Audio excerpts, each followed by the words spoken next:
And now, our feature presentation.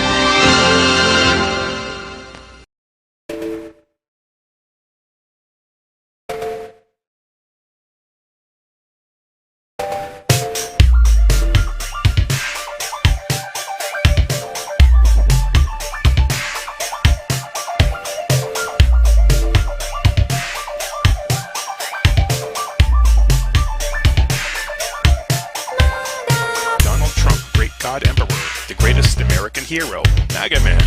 He's dropping down from his tower while landing on the nose of the globalist plan. He can't stop what he's doing because he knows what he's doing. You just need to understand. See, there's a storm coming. You better be running. Up to you if you trust the plan. He doesn't jump, he plows through every hurdle. He even makes you fight within your own circle. And he fights you like a ninja turtle.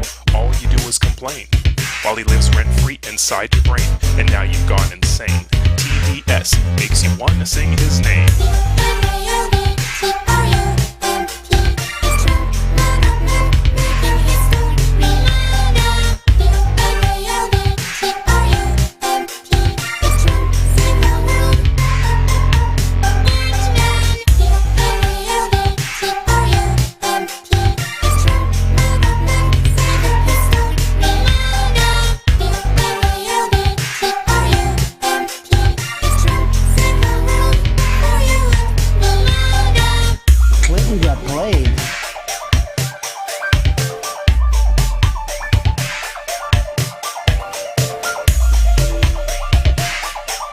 They went into the booth. They said, is anybody watching? Trump. Second verse. And we all know this situation's gonna get worse. They keep bashing the old man, but he bashes back, you get hit with the Trump curse. You think your dookie smells sweet, as if you've got pretty feet. Trump drops a tweet like a funky fresh dance on your ass where you cannot compete. That's why you got the blues. You're on the run, shake you out of your shoes. And you're wondering why he's calling you fake news. All you do is complain as he lives rent-free inside your brain. And now you've gone insane. TDS makes me love to sing his name. Right?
Aloha, and welcome to Trust and Verify for the first time in a decade. Hey! Nothing's working right. I forgot to open the mics.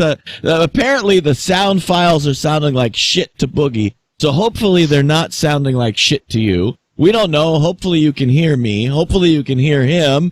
But in order to, I love why Censored already has put in the chat there, tap the crooked arrow and share this out. Yes, we are not going on Periscope. We've had too many problems with Periscope. Periscope has screwed us over on the show. So you know what? Boogie and I have made an executive decision.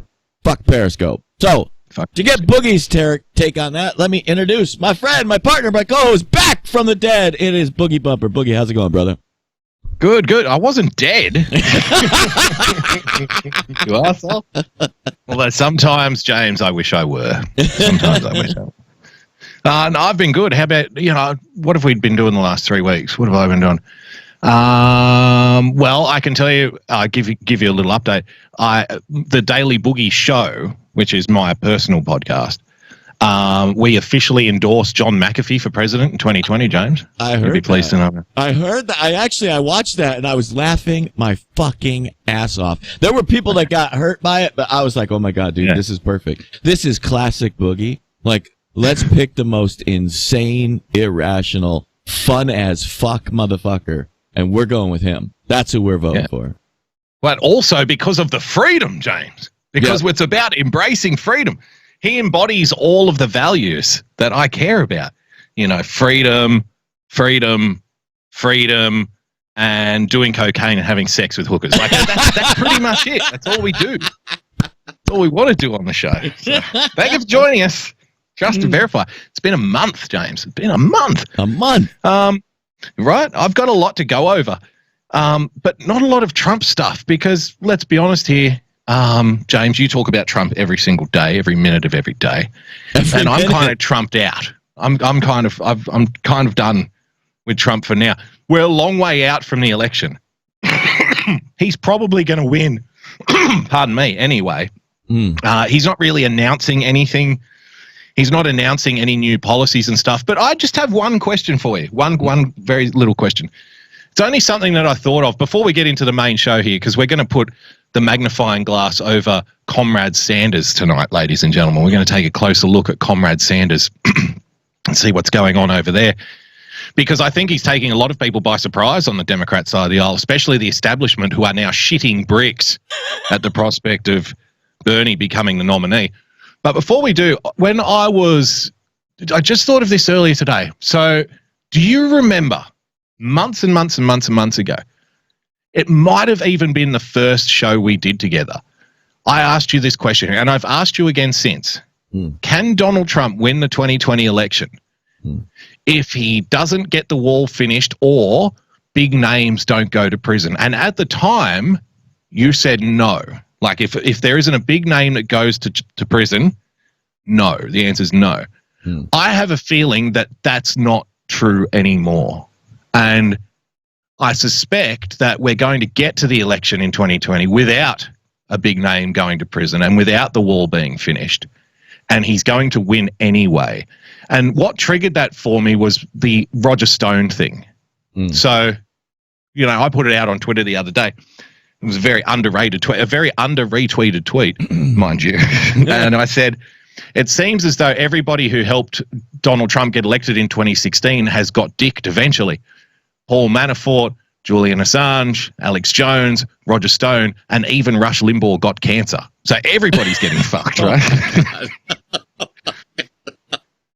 So and then I remember that conversation we had where, at the time you said, well, if a big name doesn't go to prison, he probably can't win. I can't see that being true anymore. I don't think that's true. I don't think that's the way it was worded, because I don't think I would have said that over if the big name doesn't go to prison.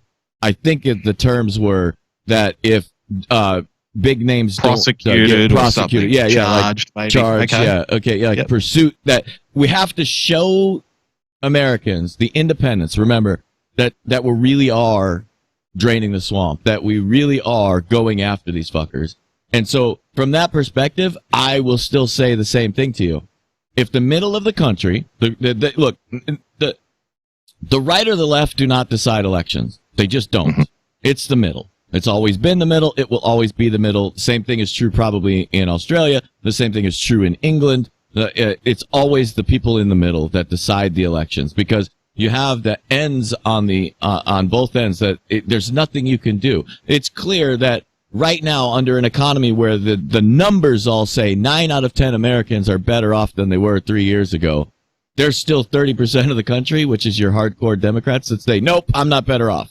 It's like you're literally lying to yourself right in your face. So that's why it's always about the middle. In the middle of the country, if they see that it's the same old status quo, I don't think that, I think all bets are off. I think then it becomes more of a, is the left going to put up a candidate that can actually convince them that at least they're going to try to do it? You know what I mean? And I don't see that happening right now, but you know, so I'm still on that same side. In other words, and of course I feel good about it. I'm watching everything that's happening. So for me, I still think that before election time, before this summer, we're going to have big names come rolling out. You know, it's going to become apparent because of the things that I'm already watching in the Justice Department, the things that I'm already seeing, people being charged and all that kind of stuff. So I would still agree with that. And I don't think that we said that the wall had to be finished, because I would have never said that, because I didn't perceive the wall being finished for a long time. But true, it has to be.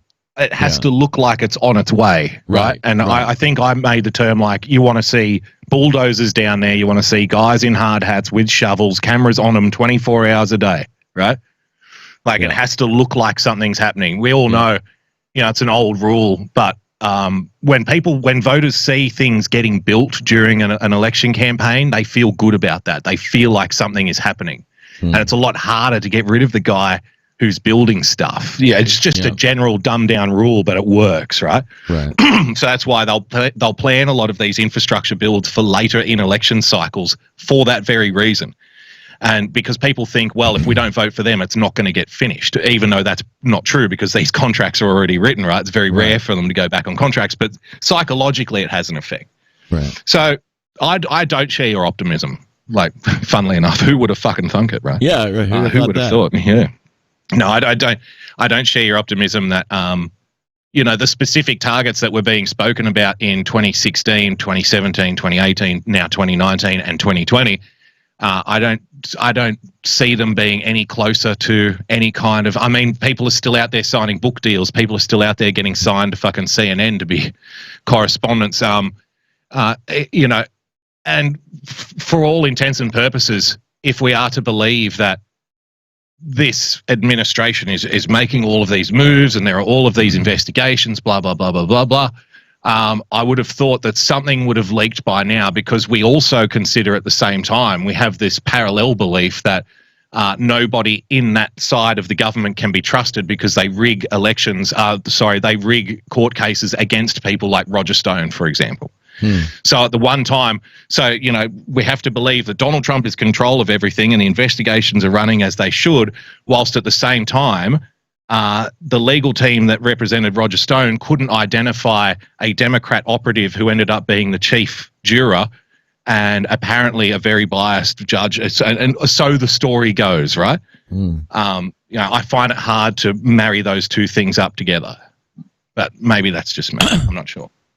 No, I understand completely where you're coming from, which is probably precisely why you opened the show with saying I talk about Trump 24 hours a day, is because I have to find the avenues that the press is not talking about. For example, last night on the show, I read an article from the Los Angeles Times, which I don't know if you have up for today or not, which I doubt, but inside that article, there is huge news that the left actually wrote that piece like going, oh my God, and they're scared.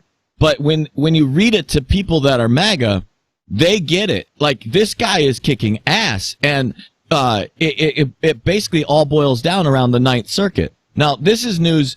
If you didn't read that article, I can completely. I've covered the judge appointments in the Ninth Circuit and around the rest of the country like multiple times on my podcast. I'm not saying you specifically. Oh, right. I'm saying you in general term. But the LA Times story that just came out here, it talks about not only are the senior judges now, 10 of them Republican and only 3 Democrat. There's a judge here. Let me read part of this article real quick just to give you what I'm talking about, is that among those who have caused the most consternation is Judge Daniel P. Collins, a former federal prosecutor and partner of a prestigious law firm. Some judges said that in the early months of his tenure, Collins has appeared oblivious to court tradition. He has sent memos at all times of the night in violation of a court rule and objected to other judges' rulings in language that some colleagues found combative. Collins also moved quickly to challenge rulings by his new colleagues, calling for reviews of 5 decisions that were made by 3-judge panels. And some of the calls came before Collins had even been assigned to his first panel.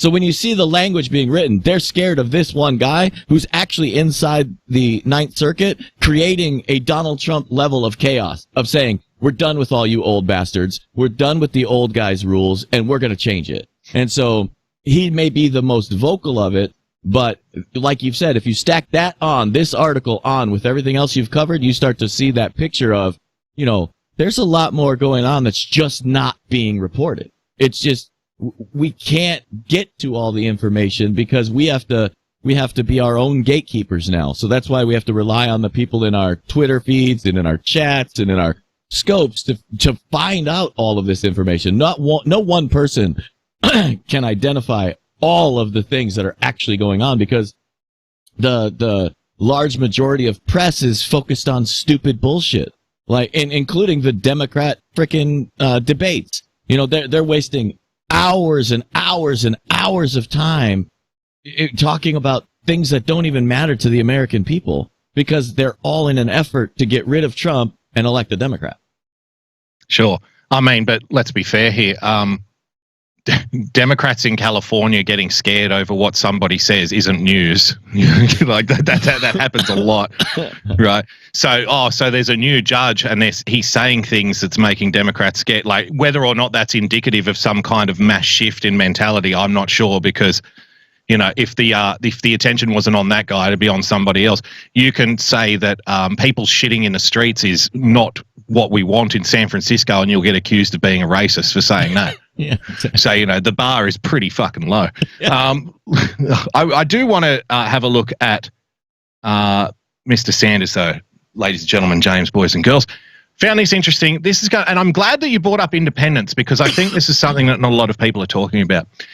Here is Democrats' last chance to get this right. This comes from the effervescent Jennifer Rubin. Ladies and gentlemen, if you did not think that the establishment push against Bernie Sanders was real, then take this as Exhibit A. And I've spoken about it before. Nancy Pelosi, for all of her failings, right, I don't think that she's politically stupid. And you don't get to that position that she's in by being politically stupid. She's probably, we have a saying here, James, cunning as a shithouse rat. So a shithouse being an outhouse. Right. She's probably cunning as an outhouse rat. And I think that Nancy Pelosi recognizes that if Bernie Sanders becomes the nominee, the Democrat Party can say goodbye to a lot of the big money, big business donors that they've curated from New York and LA over the last 30 years.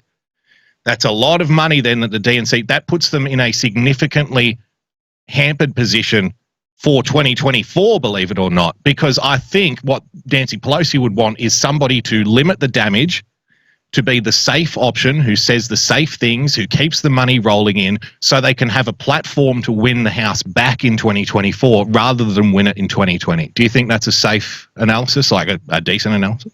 Oh, absolutely. I would agree with you that, see, this is the thing, too, that's being proven to everybody out there, is that exactly like we highlighted in 2016 when the left tried to deny it. The left spent, probably the last 3 years trying to deny this fact that the corporatists, the Democrats run that whole show. Like all of the corporatists, 95% of all corporate donations went to Hillary Clinton. But people wanted to deny that. And now they're being forced by Bernie Sanders to have to expose, wait, if we do this, if we go to Bernie, we're going to lose all our cash. Yeah, because you're the corporate elitist pricks that we've all been fighting against. I mean, I love that part. So I absolutely agree with your analysis there that they're scared to death of Bernie Sanders. The left is every bit as scared of Bernie, and rightfully so, but unfortunately we're scared of Bernie Sanders because if he ever became president, we've just become Venezuela. Everybody, forget about your pets. They just became your food, and we better go to war. I mean, I'm serious. Like, you could just chalk that up to that's going to happen. Look at Venezuela. It's perfect analogy. That's exactly what happened. I just want to address Ocean Nathan in the chat. Normally I wouldn't do this, but he's saying that Boogie went anti-Trump after Syria. There's a shift. He's not in favor of Trump anymore. If I can just clear this up. So what I have now become against is the SJW in red hat mentality, which is now that if you don't agree 100% with everything that Donald Trump agrees with, then you must be anti-Trump. So if you're a person, I'm not saying you are, Nathan, but if you're a person like that, I am 100% against you because I find you repulsive and narrow-minded and walking around with blinkers on. And, you know, if you need just constant reaffirmment, if you just need constant cheerleading, then I'm happy for you to think that I'm anti-Trump. Like, that's good enough for me. But I'm not going to come out and say, oh, I'm pro-Trump, pro-Trump, pro-Trump all the way. I'm not even an American. I don't have to. James has to. He wants Trump to be elected. He has to be partisan guy. James I don't have to be. So well, no. If I see something that Trump does shitty, like for example, extending the data collection aspects of the Patriot Act late last year, for example, which 3 years ago everybody would have been against, but now people pretend like they can't say anything because they have to be pro-Trump. Then fuck that. I'm going to say it, and I'm going to give the big finger to anybody who says that I can't. So that's where I'm at. So, like you can think of me what you want, but I'm just trying to clear it up for you. I think when he does something good, I'll say so. And when he does something bad, I'll say so because it's my opinion and my microphone and my show, and I'll do what I fucking want. So there you go. Can I just say that I stand behind Boogie in solidarity on that exact point? I just do it in a completely different way than Boogie. And I think you could find the differences between the two of us in this fact. Boogie is and he says this to everybody, I am a black shirt, black pilled libertarian person. Okay? He says that to you. And I tell you, I am a MAGA-centric conservative. I tell you that. Where this is what we just approach the things from a different point, but we're both saying the same shit 90% of the time in different language. And that's why this show works. We need to have combat between the two of us for you. Not for us. We fucking love each other. We're brothers, man. I don't give a fuck. I could sit here and fucking verbally slap the shit out of him, and he can verbally fucking rib punch me. It doesn't matter. We're still brothers after the show. We're doing things in a way for you guys to be able to think about it, see the points for yourselves, and make your own minds up. Not to take our words at all. For any reason. And I would push back right away on James doesn't have to fucking be all pro-Trump. Yes, he does. And by the way, he's lying. We agree with you, Boogie, that none of us want to see this Patriot Act bullshit continue. We're all trying to push back on that. But that doesn't mean we have to go, Trump's a fucking asshole either. Yeah. Yeah, you don't. And I didn't, but I will if I think I should. So, that's the thing. That's where we're at. And, I couldn't agree with me more on that one. So let's carry on with the Washington Post here.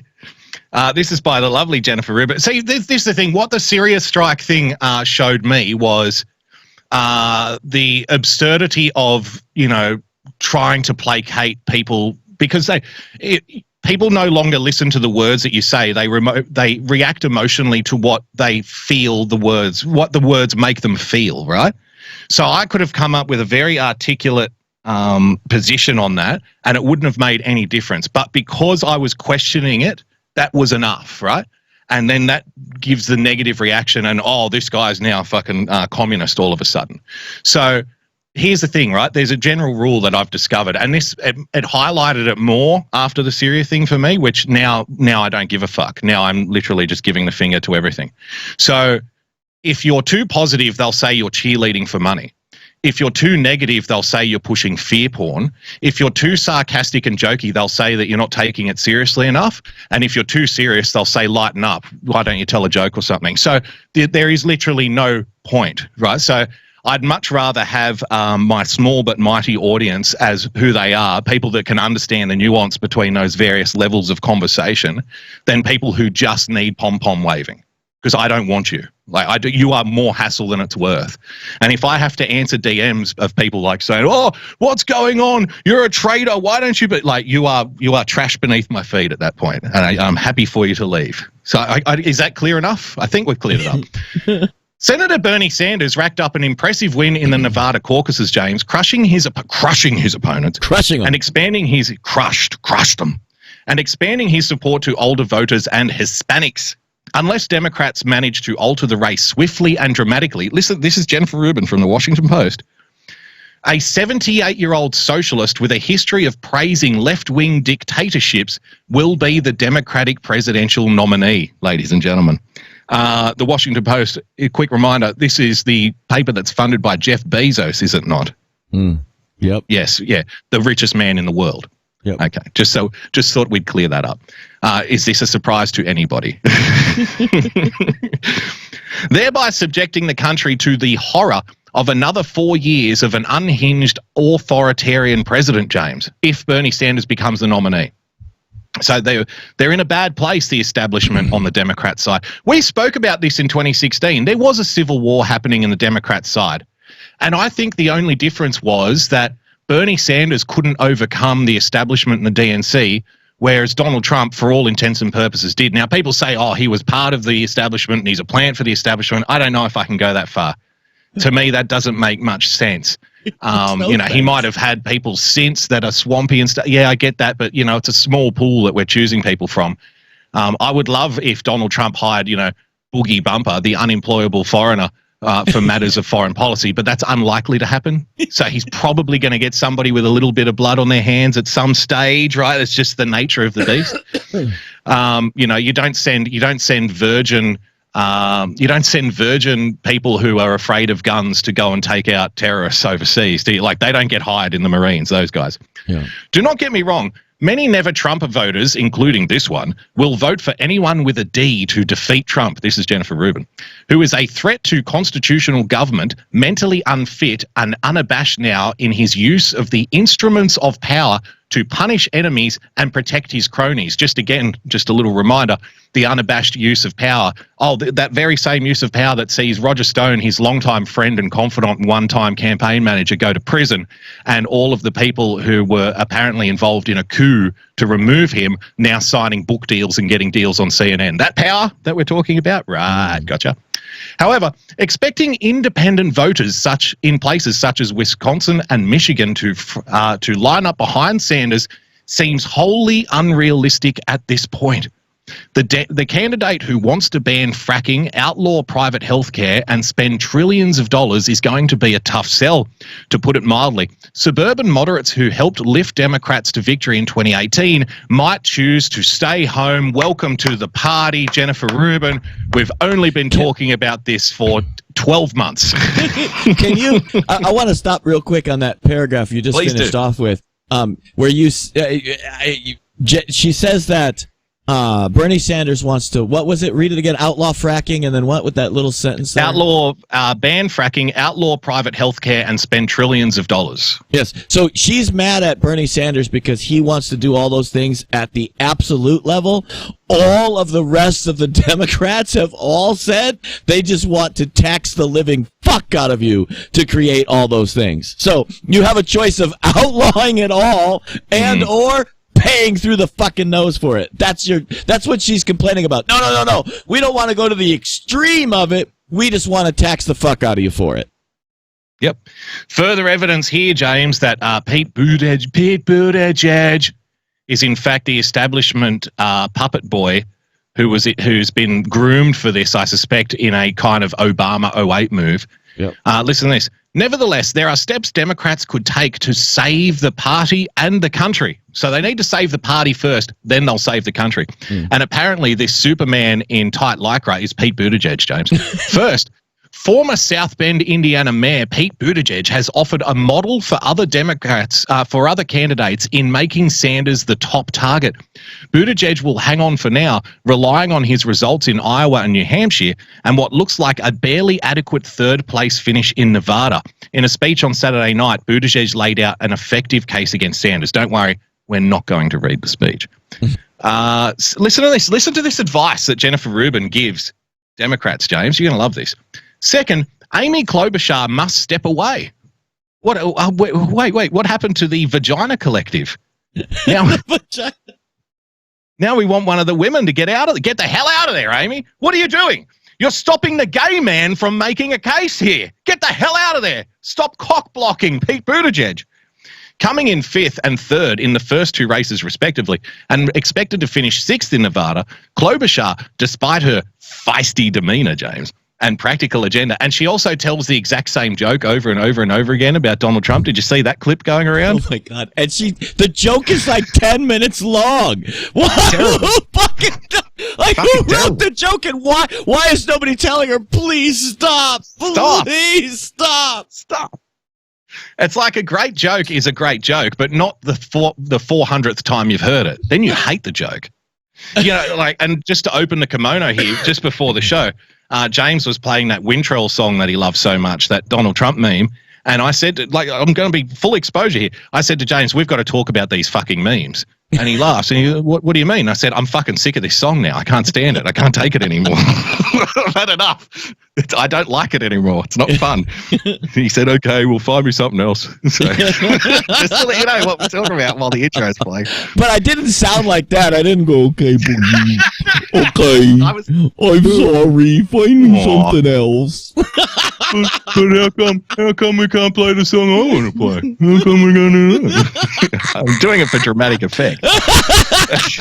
See? Now, just to highlight, that's how you tell a fucking joke. You don't fucking tell a 10-minute fucking story and the same punchline. You can't still can't even fucking deliver the punchline. Third, James, stop trying to derail the show, James. Third, Tom Steyer's vanity run should end as well. I didn't even know he was still in it. Tom Steyer. Yeah. What does he do with it? Is he making coffee for people? I don't get it. I never see the guy. The share of non-white voters he draws is desperately needed by a viable candidate. Well, if they were viable voters for another candidate, wouldn't they already be voting for them? Like, what am I fucking missing here, right? Oh, I'm going to go with Tom Steyer because he's my number one choice unless he's not in it, and then I'll switch to somebody else. Okay. By the way, just to break you up again, Tom Steyer is very close to spending almost the same amount of money as Bloomberg. Like, these guys spent $400 million, and they can't beat Sanders, who only spent $40 million, which is still an insane amount of money. Klobuchar, I think, spent like $10 million, but they've spent $400 million on advertising. Wow. That's disgusting, isn't it? It really is. They could have fed every homeless person in America for like a year on that amount of money. Just on campaign financing, this has been a discussion in this country for a while. And to be honest, like you said quite accurately earlier, like I am a black shirt wearing libertarian who likes to raise the black flag, James. So, but this is one of those things where, gee, I don't know, if a case was made to me, I could see myself getting behind it. Like, people have made the case before that campaign financing should be like regulated and a limit, and it should be taxpayer funded. And I hate the government spending taxpayer money, right? I fucking hate it. Like, I have a natural urge to scream into the sky, like when somebody says the government should pay for X. But, you know, like, what say that they said anybody who runs for president or prime minister, you get like a $5 million budget. That would force people to be creative. That would force people not to waste money. It would force people not to just, you know, how many people are sick of seeing fucking Mickey Bloom on YouTube now? I am. Aren't you sick of seeing it would force them to be better, and it would force them to do more rallies, I think, as opposed to just running ads constantly. So I can see the upside to that. But again, I'm against it because I'm like a free market guy, you know? I get to wear the black shirt. I get to wear the black shirt. Fuck that bullshit. And listen, let me tell you, I think I fucking love what I just am exposing right here. And let's look at the timelines and the dollars that are proving that it's all bullshit. Hillary Clinton spent $1.2 billion to lose to Donald Trump, who spent less than half. Less than half. I think he spent total in his entire campaign $500 million. Still an absurd amount of money, but he spent less than half of what the Democrats did. That proves that the money isn't really the issue. Now let's look at the next proof in the pudding. Tom Steyer spent $300 million of his own money. Michael Bloomberg spent $400 million of his own money, and they're fucking losers. They can't get off the stump. They're both at like 2-3% of the party. But I think it's the proof in the pudding that the free market does work, that the money doesn't even fucking matter. As long as you can get your shit out there and people can look at you, if you can say and do, the key here is do the right thing. See, that's the problem politicians all think. And Nancy Pelosi herself has been exposing this lately. What is Nancy's famous thing that she keeps saying about the fucking wall? Oh, Donald Trump is just, he doesn't need to build the wall just to fulfill a damn campaign promise. So, the politicians are telling everybody in the world that we're going to lie to you when we campaign just to get your vote. They're telling it to you right out in the open. And Americans just have to be smart enough to fucking hear it. And I think that's what we're seeing. That's why Donald Trump got voted in the first time. That's why he's probably going to get voted in the second time. We all got to work our asses off, but that's the proof in the pudding that the money doesn't matter in politics. It really doesn't. They're there to steal your money. No, I think that's a stretch. You know why? Because the amount of money that, we're against lobbying groups, right? We're against people buying politicians as a general rule. So to say that the money in politics doesn't matter, well, that's not true, because it obviously, and that's what pays for the ad campaigns, right? That's what pays for all of these ridiculous sums of money to be spent on election campaigns, is the donations that the politicians get, which we don't really want them to be getting in the first place. Like, we're not against, that's like I said, it's a grey area. Like, if you're against the fucking swamp, then the easiest way to deal with it would be to regulate the amount of money that politicians can spend on campaigns. Then all of a sudden, giving a candidate, $50 million or $100 million isn't so enticing anymore, because they can't use it. So it becomes, it changes, but I don't think anything's going to happen. I just think it's an interesting thought. Well, I mean, if Bernie Sanders wins the nomination, it's not going to be a fucking issue anyway, because they're not going to be giving him any money. Why Bernie Sanders is just the beginning of an American turn to the left, James. It's a socialist revolution, comrades. Are you ready for the revolution? Huh? A new social. Listen to this. This is some grade A gold-plated navel gazing here. A new socialist movement is cohering in the US, thanks in large part to the popular class politics of Bernie Sanders. Can I just deal with that first opening sentence right there? I'm not sure it is a socialist movement, right? Just like I thought the Donald Trump election was not like a big pro-capitalist movement. I don't think it was. I think, economics played a part, and it does play a part in populism and populist politics. But my mind keeps coming back to, James, the fact that here were all of these career politicians up on stage vying for people's votes. Donald Trump won longtime Democrat voters in blue wall states. He had a record amount of first-time voters. People who have never registered, people who have never voted, never cast a ballot before, came out and voted for this guy. And I think the anger was more, we're not sick. They weren't necessarily sick of the left. They weren't necessarily sick of the establishment on the right, like you might have been, and people in the chat might have been. But I think what got him over the line, especially since we're talking about independent voters, right? Uh-oh. Hold on, Boog. Can you hear me? Hold on. We lost you. We lost you. We lost you. What the hell just happened? What the hell just happened? Is it back? Have I got you back? Yep, you got me back. Here we come. Long time independent voters. Yeah. So I think what it represented more was people were sick of politicians, full stop, and sick of politics, right? Yep. And I think that's a similar thing that's happening on the left right now. Now, of course, you're going to get, the squeaky wheel is always going to get the grease. So I think the attention is always going to be on the university kids who are screaming for free college, right? The people who are screaming for free healthcare. But it wouldn't surprise me if there was a lot of independent voters who just see Bernie Sanders as the big fuck you to the establishment of the Democrat Party. Because remember, what happened in 2016, like that left a bitter taste in a lot of people's mouth. Arguably, what Hillary Clinton did to the Democrat Party brand and the Bernie Sanders people in 2016 might have won the election for Donald Trump. And you might say that that's crazy, but if you think about it, if 90,000 people in those blue wall states collectively hold their nose and go in and vote for the Democrat anyway, like they've been doing for the last 30 years, he doesn't get the White House, right? So I wonder, they see places like Ceylon have their own agenda. They want this to be a socialist revolution. But let's look at recent elections around the world, James. In the UK, that was supposed to be that they had a socialist leader of the Labour Party, Jeremy Corbyn, an unabashed socialist, a very much a Bernie Sanders kind of guy. He's been a socialist on the record for 30 fucking years in public office. They got eviscerated. They got annihilated. It was a humiliating defeat.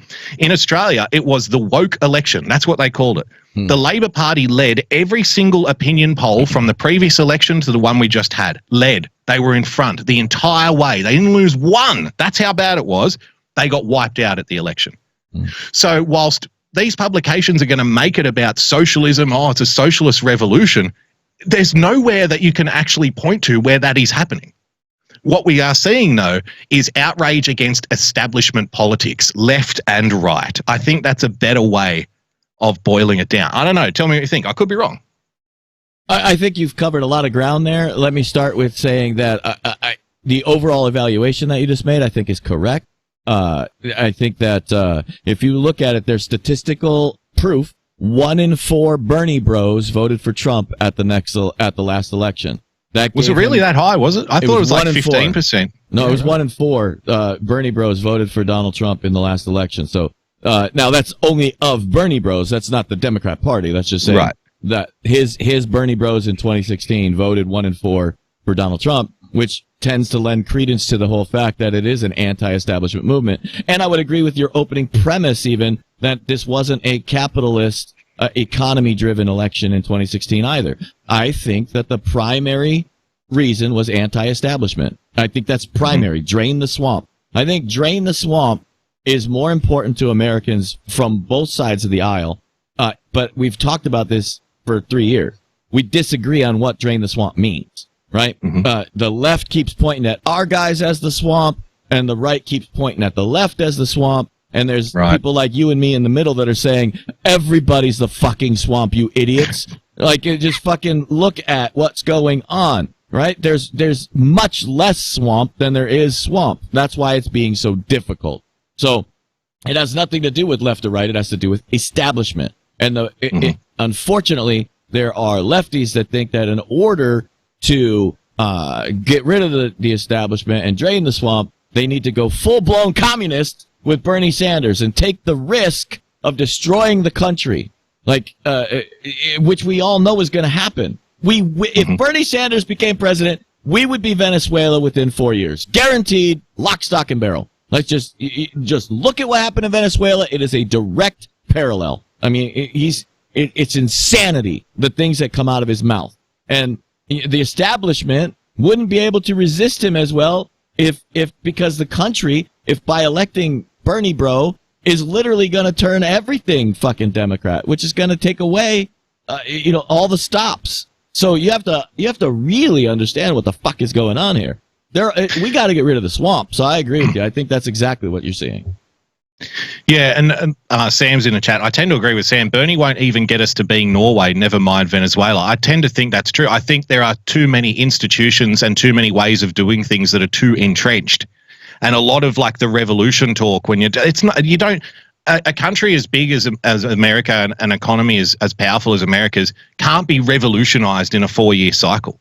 And I was saying that when Donald Trump won the election too. Like, if you go back and listen to my old shows, I was saying, if you think that Donald Trump getting elected is going to change everything, then you're at best naive and at worst a moron, because it just doesn't work that way. Government is a slow-moving beast. You can't change everything in a 4-year cycle. It doesn't happen. You can start to change things. You can start to move things in the direction you want them to go. but you have to maintain. Like, you know, it took 40 years for the culture to get to where it is now. It's not going to change back in 4, right? Yeah. It just doesn't happen. You're right in the broad scheme of things, but I would point out to you that you can change a whole lot in 3 years. Let's just look at Trump's economy. Sure, I mean, sure. That's what I can mean change about a whole headed lot, to but they Venezuela. don't. The things that you can change don't necessarily last as long. Like long-lasting change takes a long time to change. That's why it is that way, right? Because if everything could be changed and turned on its head in a 3-year period, if another guy wins in 2020, James, he can change things very quickly as well, and it's going to be the things that don't take a long time to change, right? It's just the reality of it. Like the culture is going to take a long time to change. Economy, that's all. I see where you're coming from. I just disagree on the economy. That's my number one thing that I love, and I can. There's going to be, like, for example, as soon as I say what I'm about to say, Lucifer Sam's going to lose his shit. But well, hang on, just before you do one quick point. There. Go ahead. One quick point before you do. So Donald Trump changed things very quickly. All right. So the regulations. Okay. The tax policy. Okay. The next guy can come in and say, yeah, by the way, that executive order, we now want 2 regulations for every one we get rid of. That's going to change things very quickly as well. Right. Right. You know, so things like that's what I'm talking about. Like those kinds of changes can be reversed, like on day one.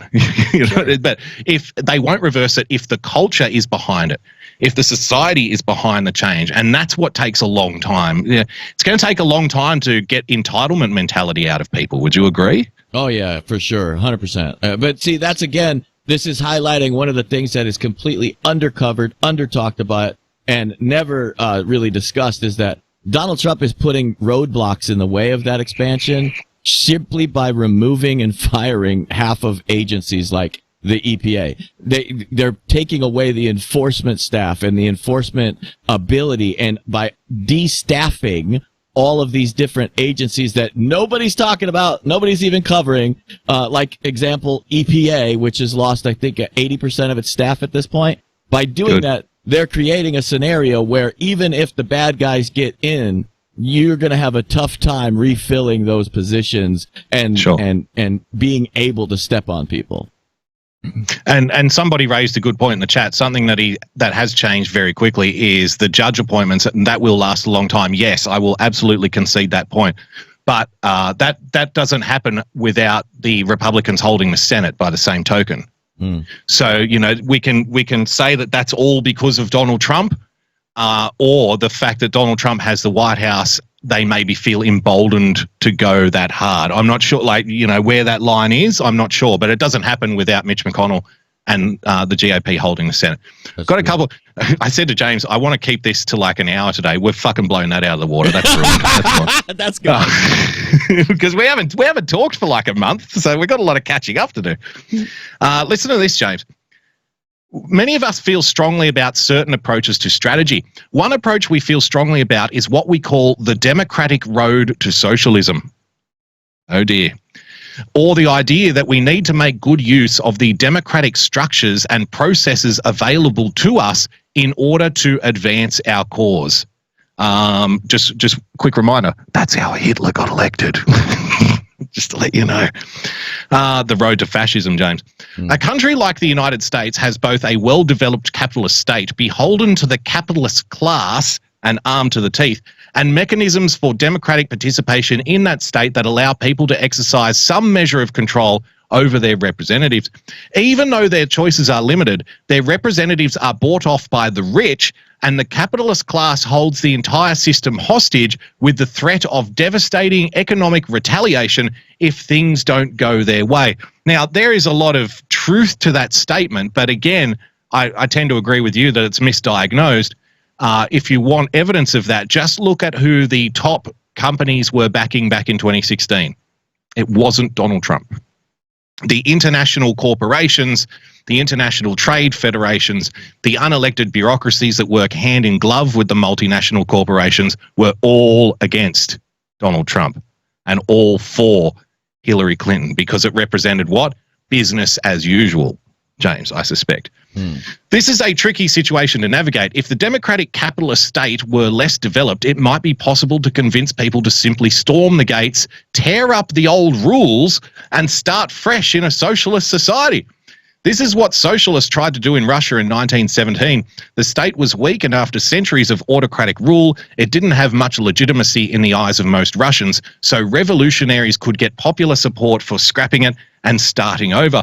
The United States is hardly an exemplary democracy, it's a republic, and socialists must push further to democratize elements of the state. We need to democratize elements of the state so we can have socialism quicker. That's fucking fantastic, isn't it? Your mind must be bended into a pretzel, comrades, at this point. But even if people are unhappy about much of our corrupt political system today, it does hold a strong degree of legitimacy in most citizens' minds. You see that classic move of the socialist, James? If we can't change the system, then it's the fault of the mind of the voter. You have been brainwashed. You have been put under a spell. You're a cult member. You don't know what you really want. You're too stupid and uneducated. Despite Republicans' continued efforts to restrict the franchise, most people can vote, and they see the results of elections as basically lawful and valid. People often feel dejected and cynical about US electoral politics, but they don't consider the system so illegitimate that they're willing to risk their lives to destroy it anytime soon. Pick up a gun, comrades. Wait a minute. I thought we hated guns. Pick up a pussy hat then. Pick up something. I don't care. Something that you can wave at the fascists. Scare them. These people mass numbers.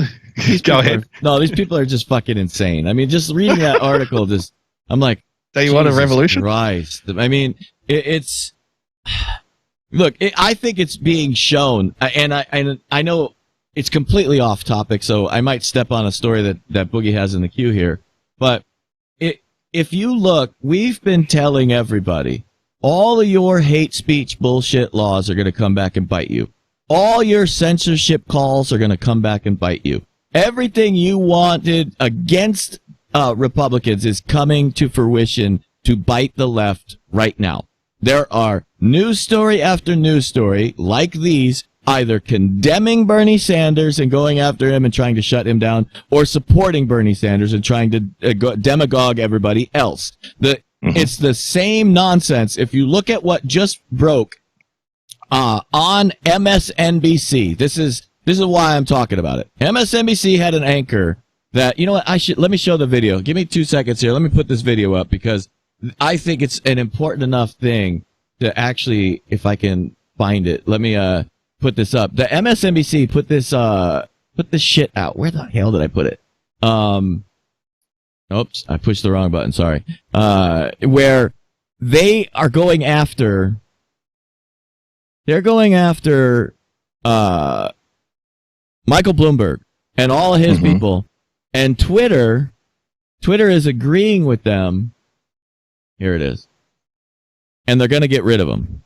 I want you to think about how fucking scary this is right here. Let me play this video for everybody real quick because you're gonna prove they're gonna prove our point that Boogie and I have both been making for years, that they're coming for you.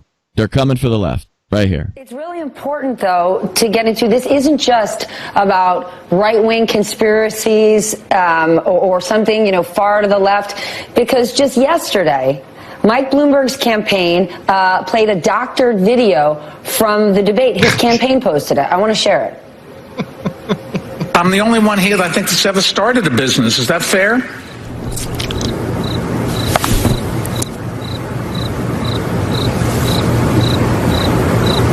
Oh, wow. Yes, it's called a meme. Now, that wasn't true. Crickets. That was obviously there for a dramatic effect. The campaign has said it was tongue-in-cheek.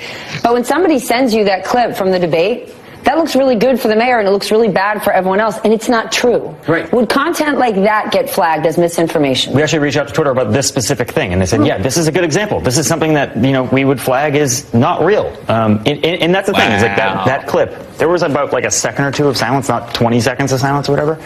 That's the sort of thing, without the crickets, people might take seriously. And that's how disinformation sort of steamrolls. And if nobody's going to stop it, it could change narratives. It could change the outcome of an election. We've been there before. Well, here's the thing.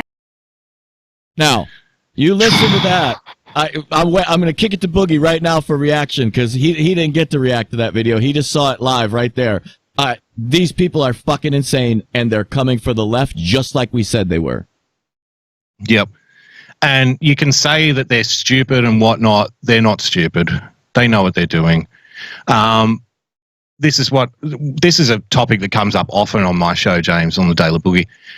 We spoke about it just fucking last week, and I do have an article later in the show. You know what? I'll bring it up now just to show you that. I didn't know James was going to play that clip. He didn't know that I had this article ready to go from Vice, James. Vice, okay, from Vice. Elizabeth Warren's plan to combat misinformation could help ruin the internet.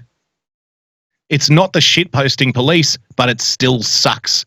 Elizabeth Warren's plan to fight disinformation online isn't going to stop your friends from tweeting that pee is stored in the balls, even though some people on Twitter are worried that it might. But her plan is still worrying. The reason why a lot of the internet can legally function is due to Section 230 of the Communications Decency Act.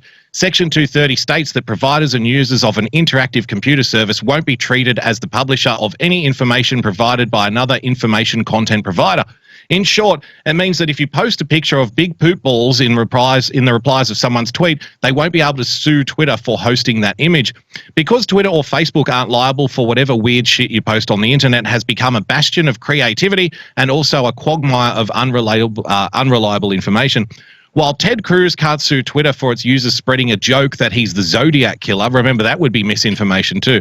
The families of Sandy Hook, Connecticut also can't sue YouTube for hosting Alex Jones's conspiracy theories about the 2012 shooting, and thankful for that we all are. Section 230 is what gives social media the ability to function at all, but that isn't to say that it doesn't have its own limitations. Lawmakers have realised we do need to revisit Section 230, but their legislative approach hasn't been helpful. Okay, the article goes on.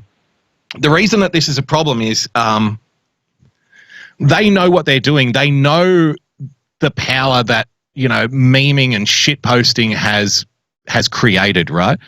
It's a subculture of people, and they are fucking terrified of it.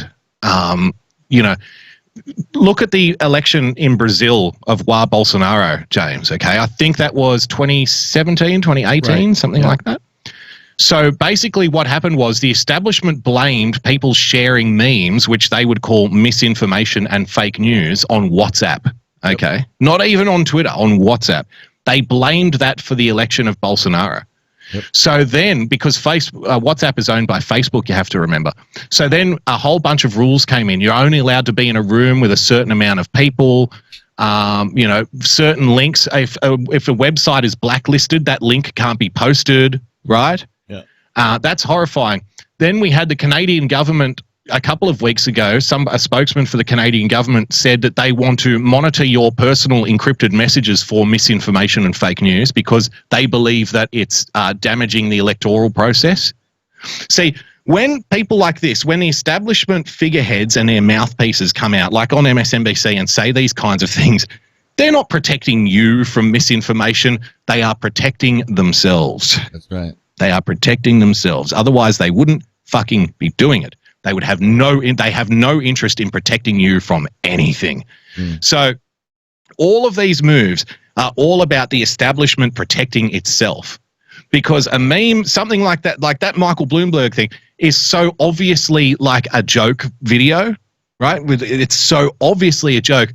They need to make out like it's something else. Yep. Because if people do that, like from the Donald Trump side or from the Bernie side or from whichever perceptive underground situation that they can foresee, if people are doing that, that's the problem. It's not so much the fact that Michael Bloomberg's doing it, it's that anybody is doing it. Yep. Because they can't counteract that stuff. Nope.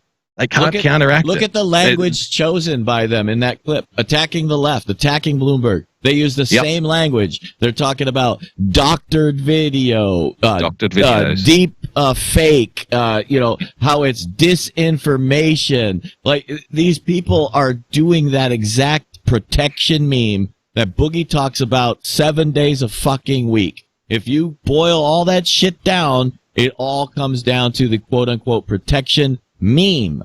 They're telling you it's to keep you safe, but it's not. It's to fucking control you even more. And I'm going to point this one thing out, is that you realize that I'm going to point something out that people may or may not even like me saying, and I don't really care. But Boogie makes this point often, and I think it's something that is not understood by too many people. Donald Trump, if it weren't for us in the meme world, people that he gets to speak to because he's the president, Donald Trump himself may have signed legislation that would put some of these things in place.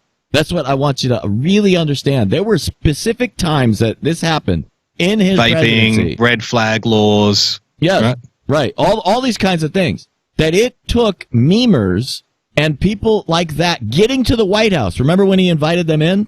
And you watched those people, even Pastor Darrell Scott. It took people like, what's his name? Carpe Donktum. It took those kinds of people going to that White House meeting, talking to the president, explaining to him things that made him get into a position where he understood where we were coming from. So you have to understand, like, how important. Yeah, vape regulation, another one. How important is your voice? The president was about to go down the wrong path on vapes. He was going down the wrong path. What did it take? It took our collective voices, not saying, fuck you, Mr. President, but saying, hey, stop this shit. This is not going, they're lying to you. Here's the truth. Here's the facts. Here's what's going on. For him to take our voice into consideration, and he changed his entire direction. Changed his entire direction on it. So, we have to understand that that's what's going on here with this protection meme. That's why it's important to let your voices be heard every day on these kinds of subjects. Yep. And it wasn't even a conservative outrage thing, the vape thing. That was one of the few occasions where it was like liberal business owners in New York. Like, if you think of the person that runs a vape store, it's probably not the suit-wearing uber capitalist fucking stockbroker. It's probably more like the hippie in their mid-40s, you know what I mean? That's more like the demographic that's going to be running a vape store. So it was those kinds of people that said, hey, what the hell, man? I'm just trying to run a business here. You know, that was nonpartisan. That was a nonpartisan thing. Same thing applied with the red flag laws. There are a whole bunch of fucking people don't want to believe this, but it's fucking objectively true. There are a whole bunch of Democrats out there that wave flags, sing the anthem, drive a truck, watch football, and have fucking guns. Like, you'd have to be mad to assume. Like, I understand why people meme the left into being like the outraged university student socialist who doesn't know which hole they should shit in when they go to a public toilet. I get that, right? But it's not true. You also get that, right? That's a meme. That's a meme that's been created over a period of time. Let's go into this because we're talking about independence here. I've got another little clip here for you, James. Talking about independence and the trouble with Bernie. Let's have a little listen to this. Sleepy-eyed son of a bitch Chuck Todd with a panel of experts. Let's have a look. Oh, no audio. No audio? Nope, no audio. I've got it on my end. Can you hear me? Or I can hear you. I just couldn't hear the audio of the video. Hang on. Can you hear it now? Negative. You got no audio? No. I got you. Can hear you crystal clear, but I can't hear that. Oh, right. Hang on. My bad. Okay, now you'll be able to hear it. Welcome back. Panelists here. Hugh Hewitt, host on the Salem Radio Network. Kimberly Atkins, senior Washington news correspondent for WBUR in Boston. Betsy Woodruff-Swan of the Daily Beast. And Dan Pfeiffer, the Daily host Beast, of the Pod Save America podcast. I know, you know, we talk about corporate media a lot. I mean, if you needed any more indication that these people aren't taking shit seriously, they have writers from the Daily Beast on on Meet the Press. Come on, guys. This isn't hard to figure out, right? Author of the new book, Untrumping America, a plan to make America a democracy. Again. Untrumping America. Welcome, everybody. Mr. Pfeiffer, I'll start with you since you've been on a winning presidential campaign in the past. This is where we are with Bernie Sanders right now. It's very interesting. Among all voters, a majority of voters have reservations about somebody over the age of 75, somebody who's had a recent heart attack, and somebody who is a self-described socialist. Candidate qualities, reservations, very uncomfortable, okay? So over 75, they don't like that. recent heart attack is only 57%. But again, that's another thing that I'm torn on is the people have apparently if you run for president, everybody has a right to your personal medical history. I'm a privacy guy. I'm not even sure. I understand the arguments. Oh, we need to know they're running the country. But then again, if somebody tried to pry into your personal fucking medical records, you'd be well outraged, wouldn't you? So, I can see like that's another one that kind of I find myself, meandering in the grey area. But that's a moot point. 67% apparently candidate qualities, reservations, very uncomfortable. All voters, 67%. Okay. Among Democratic primary voters, majorities aren't concerned. It's 42% of Democrats have reservations about electing a socialist, James. Listen to the spin that comes out of this. It's spinning so fast it would make the Tasmanian devil blush coming out of this. High pluralities. 44% say the same about someone over 75, 47% about somebody with a heart attack, 42% about somebody who is a socialist. What does this tell you about Bernie Sanders' future as the nominee? Well, those polls also show that Bernie Sanders is beating Donald Trump in almost every head-to-head matchup in these hypothetical general election polls. Oh. It's an interesting take, isn't it? I'm not sure where he gets that from, just looking at these numbers with me. 67% of all voters have reservations about electing a socialist. He's winning head-to-head in all. Can you make sense of that at all? Can you figure that out? I love the fact that it highlights exactly what I've been saying, is that this might be there's those times in your life where you come up to a situation where you have to make a decision. Do I go forward into the lion's den and just fucking put all the fucking cards on the table? Or do I go the other direction? That going into the lion's den is the scariest shit you'll ever face in your life. But you have to do it. You have to go forward or you're lost forever. And that is the situation I think we're in right now. I think we need the extreme even socialist of Bernie Sanders to run against Donald Trump so that 67% of the country can absolutely destroy the communist socialist agendas in this country once and for all, to push them back to the state of McCarthyism, like way the fuck back in the timeline, because it is the scariest thing that could ever happen to the Western world. Because as we talk about constantly, as America goes, so goes the world. Imagine this. We feed the fucking world. We're called America's breadbasket. What happens when we become Venezuela? Who are we feeding? We ain't feeding the world. That's going to cause mass problems around the entire planet. I think that this is an important time to go and walk into that lion's den and absolutely crush them. Yeah, and a couple of good points. Ocean Nathan in the chat brings up a good point. Heart attack is higher. So people would rather have a guy on his deathbed after having just had a heart attack than a socialist, which I find interesting. And then Sam brings up a point. What was the last socialist law passed? What year? Social Security? Yeah, I get that. But here's something that I've spoken about on my show as well, James. Behavioral economics, right? And I'm not going to go over it over again, but it's a field that fascinates me. Like, I do a lot of reading on it because I just find it incredibly interesting. What makes human beings tick? And see, with share prices, for example, just saying that a product is going to be worth money, just saying that a company is doing good things and then one day it will finish this thing, that's enough to get people to invest. So the stock might be worth zero. And if people say good things about the stock, then somebody says, well, it's worth zero. I'm getting in on this. Then the stock's worth $2. But then somebody else sees it and then they see it's worth $2 where it was worth zero last week, and then they invest in it. Now it's worth $10. And then somebody else comes over and says, wow, this stock's gone from 0 to 10. I'm going to invest in it. They might not even know what the fuck the product is. That's right. They might not even know what the company does. That's right. But the sheer fact that people are investing in it makes the company worth money. Right. And it's not what they've actually done, right? Yeah. It's the fact that people are investing in it. So Donald Trump, I think, for all of his downsides, And, you know, when I point them out, I point them out. And I disagree with the guy on some things. But this is one thing that I think he gets because he is a business guy, because he's lived in this world. He understands this, right? Yeah. So just when he comes out and says that America is going to be doing X in the future, that's enough to get people to invest. And the fact that people are investing then manifests that into reality. It makes the company worth money already just on the promise that something is going to change. The same thing applies to a Sanders. So we can talk about what socialist laws have been passed and what socialist laws haven't been passed. But if a candidate comes out and says that I'm going to tax the shit out of all of the billionaires shouldn't exist, I'm going to spend $30 trillion of taxpayers' money, what do you think happens to investment?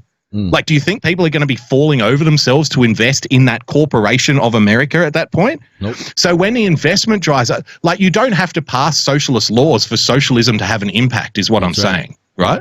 Yeah.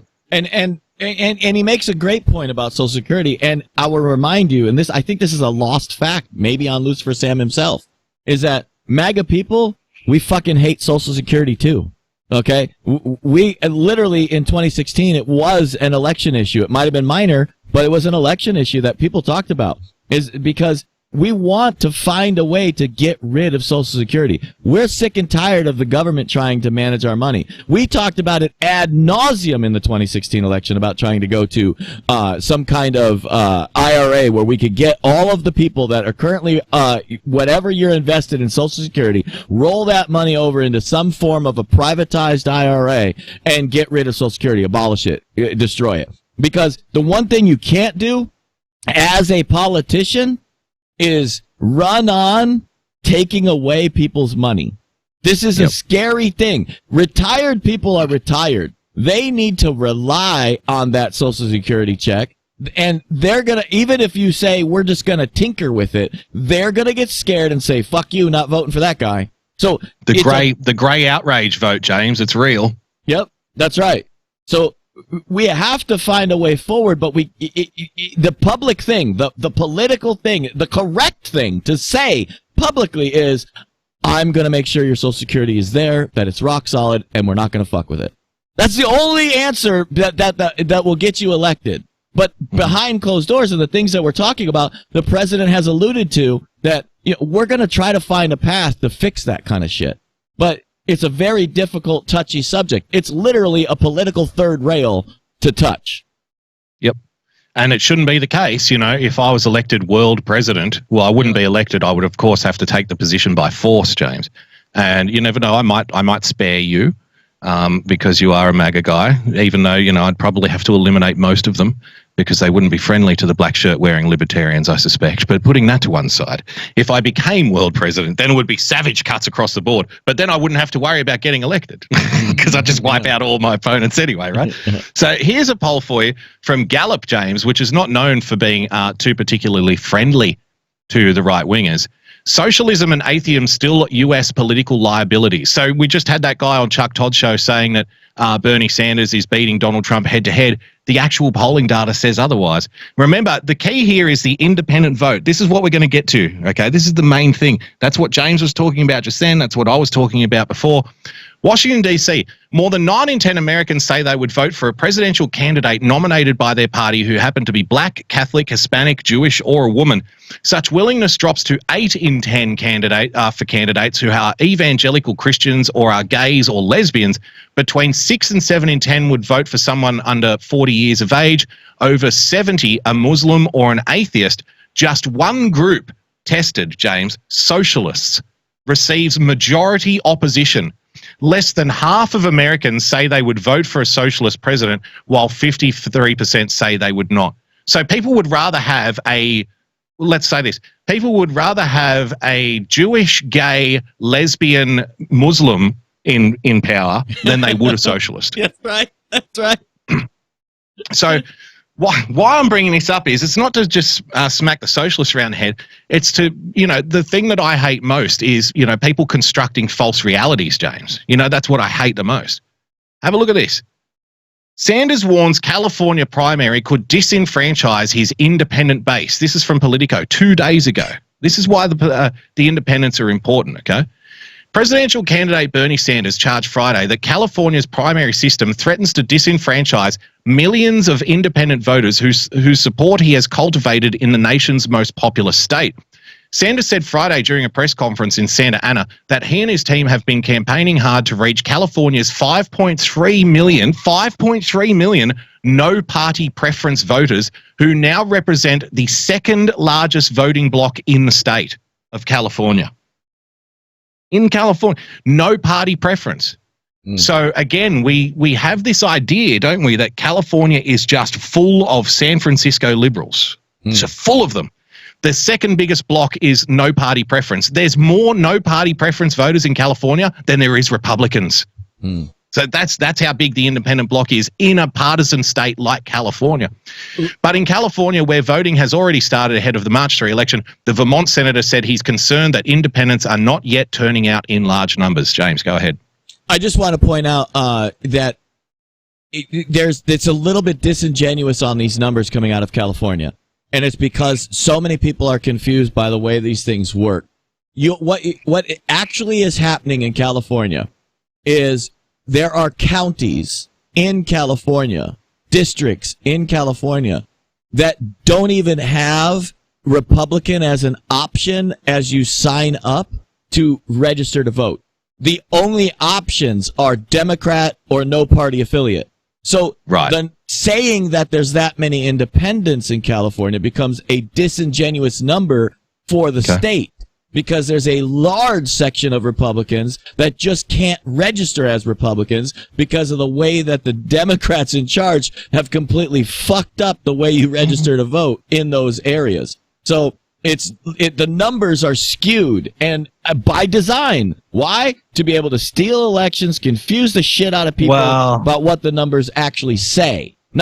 I'm just talking about the numbers. Right. That's all. Yeah. Because I was going to say, if they were skewed in a major way, then all of the elected officials in California would be Republicans. Like if they were putting no party preference, but they're actually Republicans, then combined with the Republican vote, they would outnumber the Democrats like 2-1. No, I'm not saying that they're the majority, but I'm highlighting a fact. Like even in there's a section you're saying. Yeah, right. There, 10% of that number is overinflated. 20% of that number, whatever that percentage is. I don't know that, but I do know that the rules are set up in a way that you can't even register as a Republican in many counties in California. Okay, that's fair enough. We don't know where that line is, right? But there is a line there, is what you're saying. Yep, that's fine. I can go along with that. Have a look at this. 2020 election up to the independents who outnumber Dems and GOP, James. Now, think about what we're saying here. What was the polling data from Gallup that we just watched? That people would rather elect a lesbian Muslim as president than they would a socialist. 67% of Democrat voters are opposed to a socialist. They would rather have a guy dying in a hospital bed who just had a heart attack than a socialist. We looked in California. You know, even though there is a line there because Republicans can't always register, there is at least millions of independent no-party preference voters. And Sanders is making statements to that effect, saying he's worried that the independents aren't being allowed to support him, right? So we've got all of these things in the churn. Check out this. I don't know what the stance of the Las Vegas Review-Journal is. You were in Vegas for a while. What would you say they are? The Review-Journal, yes, the Review-Journal has become much more liberal in their printing. However, it has long tradition been a very good newspaper. Even their liberal kind of bent has actually been much more centrist. They're very center-left as far as their reporting. In fact, my stepdad is actually one of the people that is covered, but completely unrelated to politics, in the Review-Journal. So I'm very familiar with the paper just from those aspects. They're actually pretty good, the Review-Journal. The Las Vegas Sun is not, but the Review-Journal is actually fairly good. Okay, well, let's have a little couple of minutes of this from the Review about independent voters and their impact in 2020, James, and how this is going to... how is this going to shape, how is this going to frame the campaign that's coming up, right? For joining us, I'm Renee Summerauer with the Review-Journal. Now, as the presidential candidates make their way across the country, Americans are drawing lines between parties, but Nevada is dealing with its own party lines. Now, Nevada did that go? Was that blue in 2016, James? Yep. Was that slightly Democrat leaning? Democrat leaning? Yeah. Okay, but very close, right? If I'm not mistaken. Yep. Okay. Specifically, nonpartisan voters. Now, we've seen a rise in nonpartisan voters just in the state of Nevada, and with February caucuses just months away, how will those numbers affect the outcome? Are these voters going to be hard to flip, and how will they affect the general election in 2020? Now, joining me now, political reporter and host of RJ Politics. There's two things that we can say here, right? The Bernie Sanders vote is indicative of an anti-establishment movement, an anti-establishment vote. Or you can go along with the corporate media and the likes of Salon James and say that it's indicative of a socialist revolution, right? You decide. You pick your poison. But if it is indicative of a socialist revolution, he loses. We know that because even most Democrats are opposed to electing a socialist. So he loses, right? Yep. If it's indicative of an anti-establishment push against the Democrats, he loses. Why? Because those moderate middle-of-the-road voters are not going to back a socialist. So you can see why the Democrat Party, now that we know that the independent vote is more important than probably it's ever been, and one of the reasons for that is I think people won't give an honest analysis now because things are too hyper-partisan. But I think in years to come, people will look back on the support base of Donald Trump, rightly or wrongly, and say that it was probably the most loyal support base that any president has had in modern history. Because they have admitted time and time again on these kinds of programs, like on CNN, on MSNBC, that it doesn't matter what they do. It doesn't matter what Trump does. He could come out and nuke fucking New York City tomorrow, and he would still get 35% of the vote. Right, you know what I mean? His voter base might go up if he nuked New York. Well, in terms of sheer numbers, it would probably. In terms of Democrat, wouldn't have to worry about losing the popular vote again, would you? But you see my point, right? It doesn't matter what they hit him with. It doesn't matter what happens. It doesn't matter what the narrative is. They lament the fact that there's nothing that they can do to chip away at the support that he has. It only ever goes up or down 1 or 2%. So that means that the secret sauce is going to be in 2020 the independent voters. It's going to be more than ever. It's going to be the independent voters. And so how would you, James, question without notice, reflect on that with what we saw with Bernie Sanders winning as bigly, to steal a Trumpism, as he did in Nevada in the last couple of days? Like, how do you think that marries up? Do you see the point I'm getting at here, the deeper point? Yes. How do I think it marries up is the total vote. This is something I was trying to get to last night, and I think that the totals have finally filled out, is that the writers are already writing this, so I'm just going to go from there. I could be wrong. I have not seen the raw data, raw numbers for myself, because in Nevada, just like Iowa, these people still can't count votes. But it appears that actual turnout is down. Now, yes, I pointed this out, is that, so if you're going to buy the meme that for 3 years, it's everybody in America even hates Donald Trump more, why is your voter turnout down? And why are you getting less people to show up to, quote unquote, overthrow Donald Trump? See, the opposite should be true, and the numbers are showing that the opposite is true. When you go to New Hampshire and you see that Donald Trump got more votes in the primary for New Hampshire than any prior incumbent president for the last 4 or 5 decades. He smashed records. 120,000 people showed up in the cold and the snow in New Hampshire for a vote that didn't even matter. It did not matter.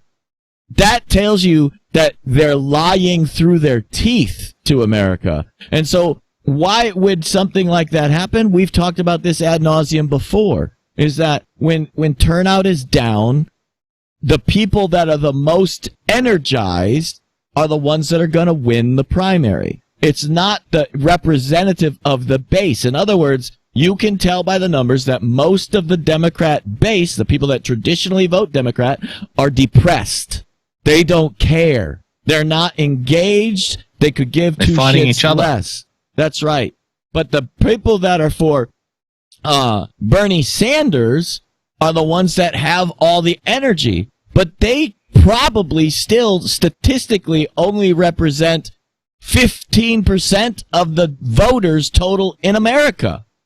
So if you start to balance the numbers out, you start to see things like that it's basically just all bullshit. It's not indicative of anything. That you can, like we always talk about, statistics lie. You can make statistics say whatever the fuck you want to say. But the job of Trust and Verify and myself and Boogie personally is to try to find actual causations by basing them on statistical things that have proven true in the past. Because that's the only way you can really do. That's why we're outcome focused. We look at, okay, if that's true, what would be the outcome, and then how does that outcome marry other outcomes that have happened before? And I think we're seeing that exact. We can point to that and say, look, the Democrats aren't all, they have no choice. Most of them aren't socialists. They're not going to vote for a socialist. No matter what happens at the end of the day. They'll stay home, but they're not going to fucking vote for socialism. And we just saw that 60% of all voters, 67% of all voters,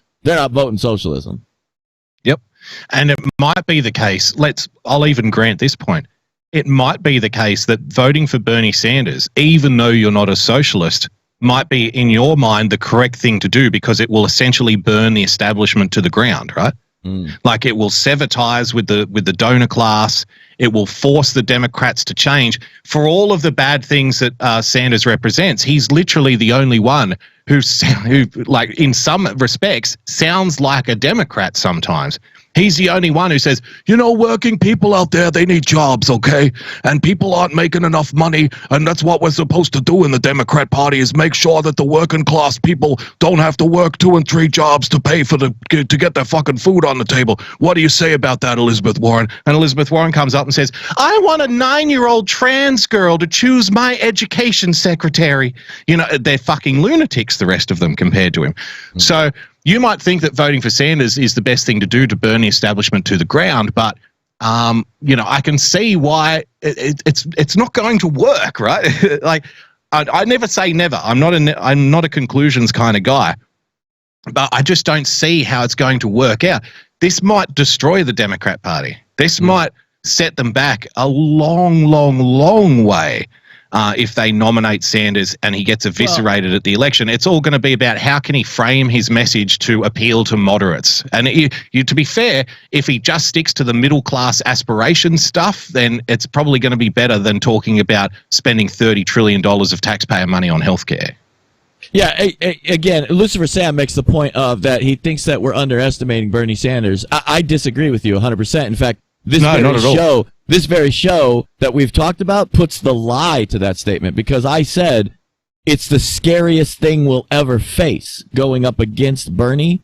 But some points in your life, you have to do those things. You have to make those decisions. We're not underestimating Bernie. Bernie's the scariest motherfucker on this planet, and he has caused, based on Bernie and Bernie bros, they have caused all of the other lefty candidates, all of them, to adopt socialist positions. Remember the debate stage, debate number 1, Democrats.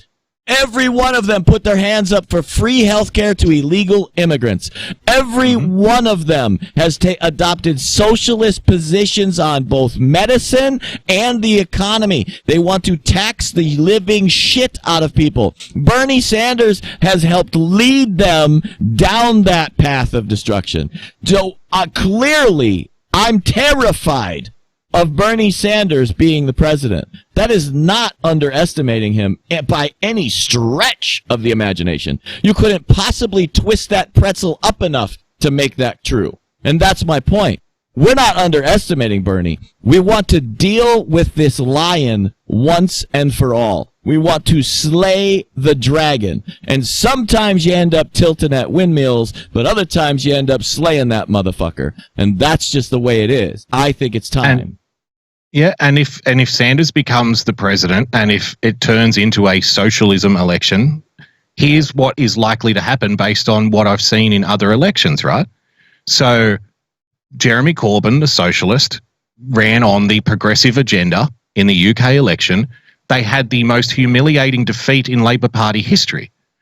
Seats that were held by the Labor Party for 60, 70, 100 years, James, flipped to people who would never vote Tory if they had a gun to their head. These are people who have pictures of Margaret Thatcher on their dartboard, right? Mining people, mining communities. Now, you can say that there was the extra element of Brexit added in. Well, then let me add another example to the table. The Australian election.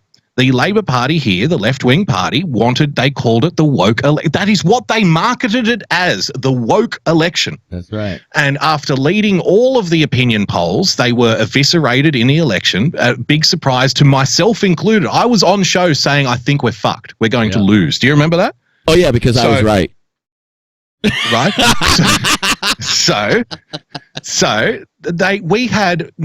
We had Labor politicians after that election saying off the record, not on the record, but off the record, that this election represents the death of progressive politics in this country. We can never run on a progressive agenda again. We had Nancy Pelosi, I played it on my show, Nancy Pelosi in an interview with Christiane Amanpour saying that her strategy for the election is the same as it was in 2018.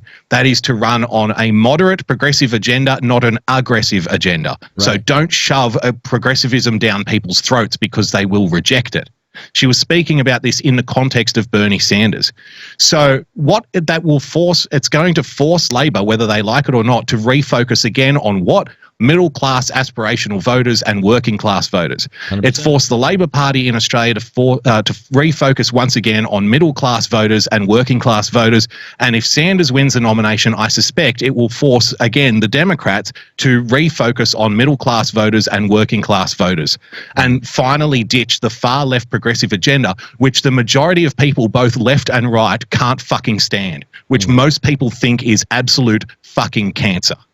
To have representatives up there talking about a 9-year-old trans girl needs to select my education secretary, or that transgender women need to be able to get free abortions. Like, what the fuck are you people talking about? Huh? Yep. Get back to reality, get back to your bread and butter. And if Sanders wins, that might be just what happens, but it might not happen in 2020. It might happen a couple of elections from now. James isn't the only one that's horrified by the election of Bernie Sanders, James. Ladies and gentlemen, the always reasonable, monotoned Lawrence. This isn't Lawrence O'Donnell. This is Chris Matthews. Pardon me. The tingle up his leg. I think he has pee running down his leg today.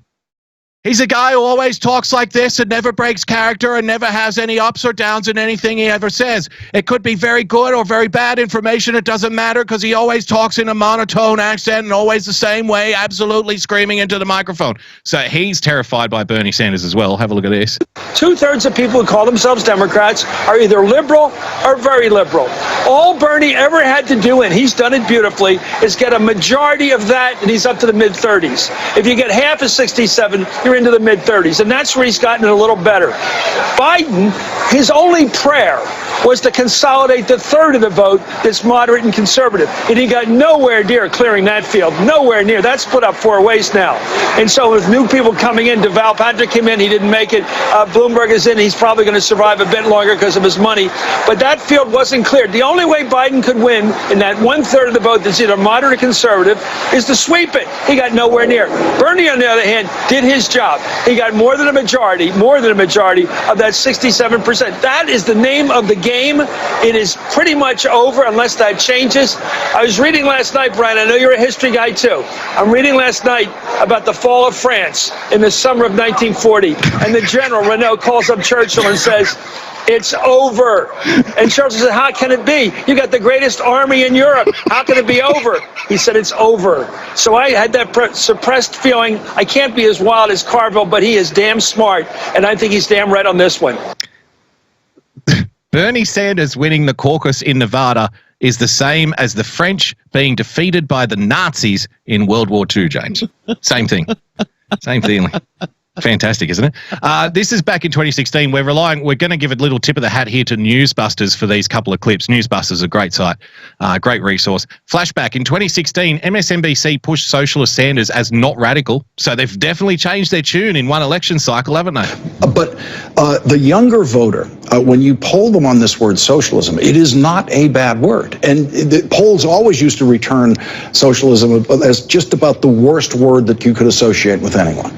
Well, that's... Well, the Gallup poll that I brought up was from February the 11th of this year, not 2016. So that hasn't really changed as much as people like to say that it has, but putting that to one side. The effect of a kind of national culture, of propaganda, of jingoism, yes, flag waving. But if you think about what socialism has meant, and especially what democratic socialism has meant, it means simply that there should be democratic control over the main functions of the economy. And that could be... the means of production, she wanted to say it so badly. The government control over the means of production. She was dying to say it. Happen in a variety of ways. It could be done by giving government larger responsibilities for production and distribution. It could be done by having worker self-management. There are any number of ways in which we could... Worker self-management? What the fuck is that? Isn't that free market capitalism? Yeah, what the fuck is she talking Worker about? self-management? I'm pretty sure that's entrepreneurism, isn't it? Yeah. Capitalism is now socialism, James. Didn't you get that memo? Oh, my God, these people. Democratize the economy. I happen to believe we desperately need to do that, however, and so does Bernie Sanders. But, not in radical ways. He's not proposing to take over anything. Yeah. He's just proposing to... Except healthcare. All of your money, your income, education, the banks, what else? Sector. Yeah, I mean, he's only proposing the takeover of those things, and those aren't very important things. Yeah, just the biggest things. Just the biggest things. Just the biggest things. He'll still let you run your vape shop. Okay. As long unlike as it that pays tyrant him. Donald Trump. Yeah. CNN hysteria. This is what was leading into so we already touched on the Elizabeth Warren. Just a couple more items here to go. I can see James shifting uneasily in his very uncomfortable chair. We touched on Elizabeth Warren's plan to combat misinformation it could help ruin the internet. CNN hysteria, James. Memes drive voter suppression and are all Russian operations. Taylor, I want to shift to you because you've had a series of fascinating columns and articles now at the New York Times about the meme wars. And this, for folks who don't know, is the new thing. The new thing. It's not really a war, is it, if one side just fucking completely massacres the other one repeatedly? You know what I mean? Yeah.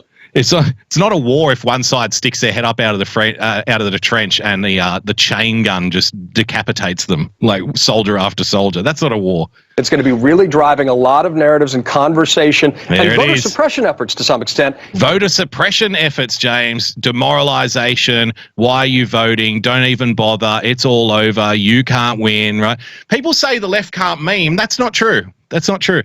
I heard a great line, and I wish I had have thought of it, by a comedian, a guy named Dick Masterson.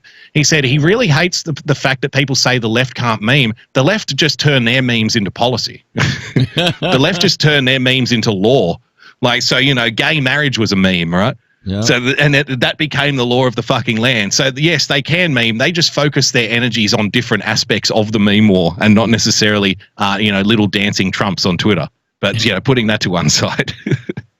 In this upcoming election, for folks who don't know, explain to them what a meme is. Sure. A meme is essentially... For folks that don't know, explain to them what a meme is. CNN is now going to explain to you what a meme is, folks. Suppression efforts to some extent in this upcoming election. For folks who don't know, explain to them what a meme is. Sure. A meme is essentially just a short piece of content, aimed at communicating a simple message. So it can be a short video. It's often a short piece of text and an image, almost like a political cartoon. And how is it weaponized to achieve? Weaponized. How are memes weaponized? You go, because I don't have a problem with memes as long as they're talking about how much I love my cat or, you know, how much the price of milk is. But when memes get weaponized for political purposes, James, Leave a political end. And what are those political ends that we've seen in recent months? Well, memes use humor to introduce new ideas, and often these ideas can be very insidious and problematic. Problematic. Insidious and problematic. Oh, great. We got Jeff Bridges. We got the dude. The CNN is going to show the dude meme as representative of insidious and problematic. Let's see what this is. In 2016 were used throughout Facebook and Instagram to spread misinformation. So see, they're picking terrible memes as well. One of my favorite memes is, do you know the it's the front of a child's storybook, and it's got a little Adolf Hitler riding a rainbow, and it says everyone I don't like is Hitler. That's a great one. You know, basically Russian interference. Russian interference. Are also usually hyper partisan. So what gets shared the most on Facebook and Instagram are these, you know, very far left, very far right memes promoting misinformation. And David, one of the things that's so interesting and I think sinister about this stuff aren't even is good that memes. it really No, they're not showing the good ones. Does have the impact of trying to increase cynicism and apathy. That's part of its goal, to sort of muddy the waters. Tell us a little bit about your insights into that. Well, I don't think it is to muddy the waters. A lot of memes are actually to cut through the mud. That's right. That's it. The best memes. A lot of memes are created to cut through the bullshit that you see on CNN, for example, like with one line. But, you know, putting that to one side, why would we expect CNN to give an accurate representation of what a meme is? They themselves have been the source of at least 80% of all fucking memes in the last 4 years. Hang on 1 second. Let me just do this real quick. That's a fucking meme. That's a fucking meme. No words, no nothing. A simple meme. That's a meme. These people, I love the fact that they don't get it. That's misinformation, James. That's a doctored image you're showing there. It's a doctored image. Well, it has an effect also on people's affirmative ideas. One of the things that Donald Trump tried to spread in 2016 was the idea that Hillary Clinton was somehow physically incapable of managing the presidency. What? Hang on. You mean the Hillary Clinton that we literally saw fucking collapsing at the 9/11 ceremony? That same Hillary Clinton? Oh, there was a meme put forward that Hillary was somehow physically incapable. You mean the Hillary Clinton that went to hospital and tried to tell everybody that it was fucking pneumonia? That Hillary Clinton? The Hillary Clinton that was coughing up lung butter during every single fucking speech. Do you remember the globs of lung butter, James?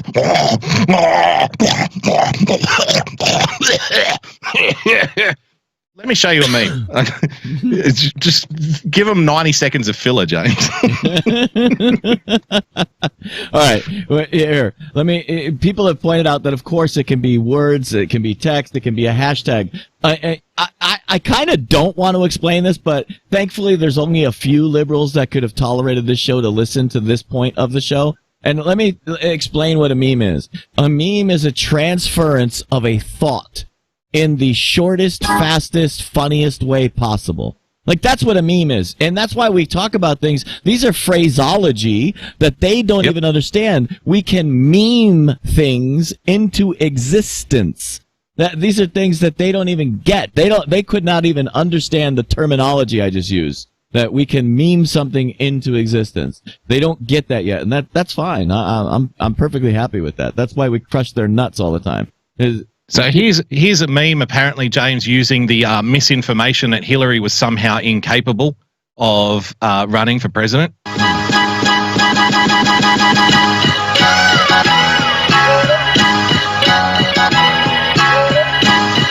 is one of the best of all time. Believe me, that bitch already dead. Believe me, I know what I just said. She can't recall anything since she hit her head. So yeah, it's unfit for her to be president. Evidence seen in the WikiLeaks show it's all a lie and just a big deceit. The system is rigged and the media's colluded. They think we won't find out and treat us like we're stupid, but I know that I'm much smarter than that. The news is subjective, they don't bother with facts, but we can see now it's about to collapse. And then they want to blame it all on the hackers. They exposed them. we found out the truth, so now we're gonna vote them out. When we're in the booth, they should've already had the election called off. Around the same time, she was getting hauled off. They chucked her in the van like a side of beef. You can tell she was dead, how she slides her feet. Makes me wonder what else they hide from me. They can't win, so I guess that's why they cheat. They chucked her in the van like a side of beef. You can tell she was dead, how she slides her feet. Makes me wonder what else they hide from me. They can't win, so I guess that's why there you go. They chucked her in the van like a side of beef, James. Yep. So that's fucking gold right there. Yep. And all of the little buzz points that were around in 2016, all of the little hit points get covered. That's a fucking meme. That's a meme. No wonder they're terrified of it. Exactly.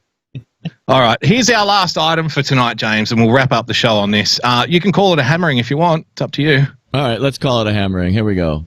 We just got to get an excuse to play the music.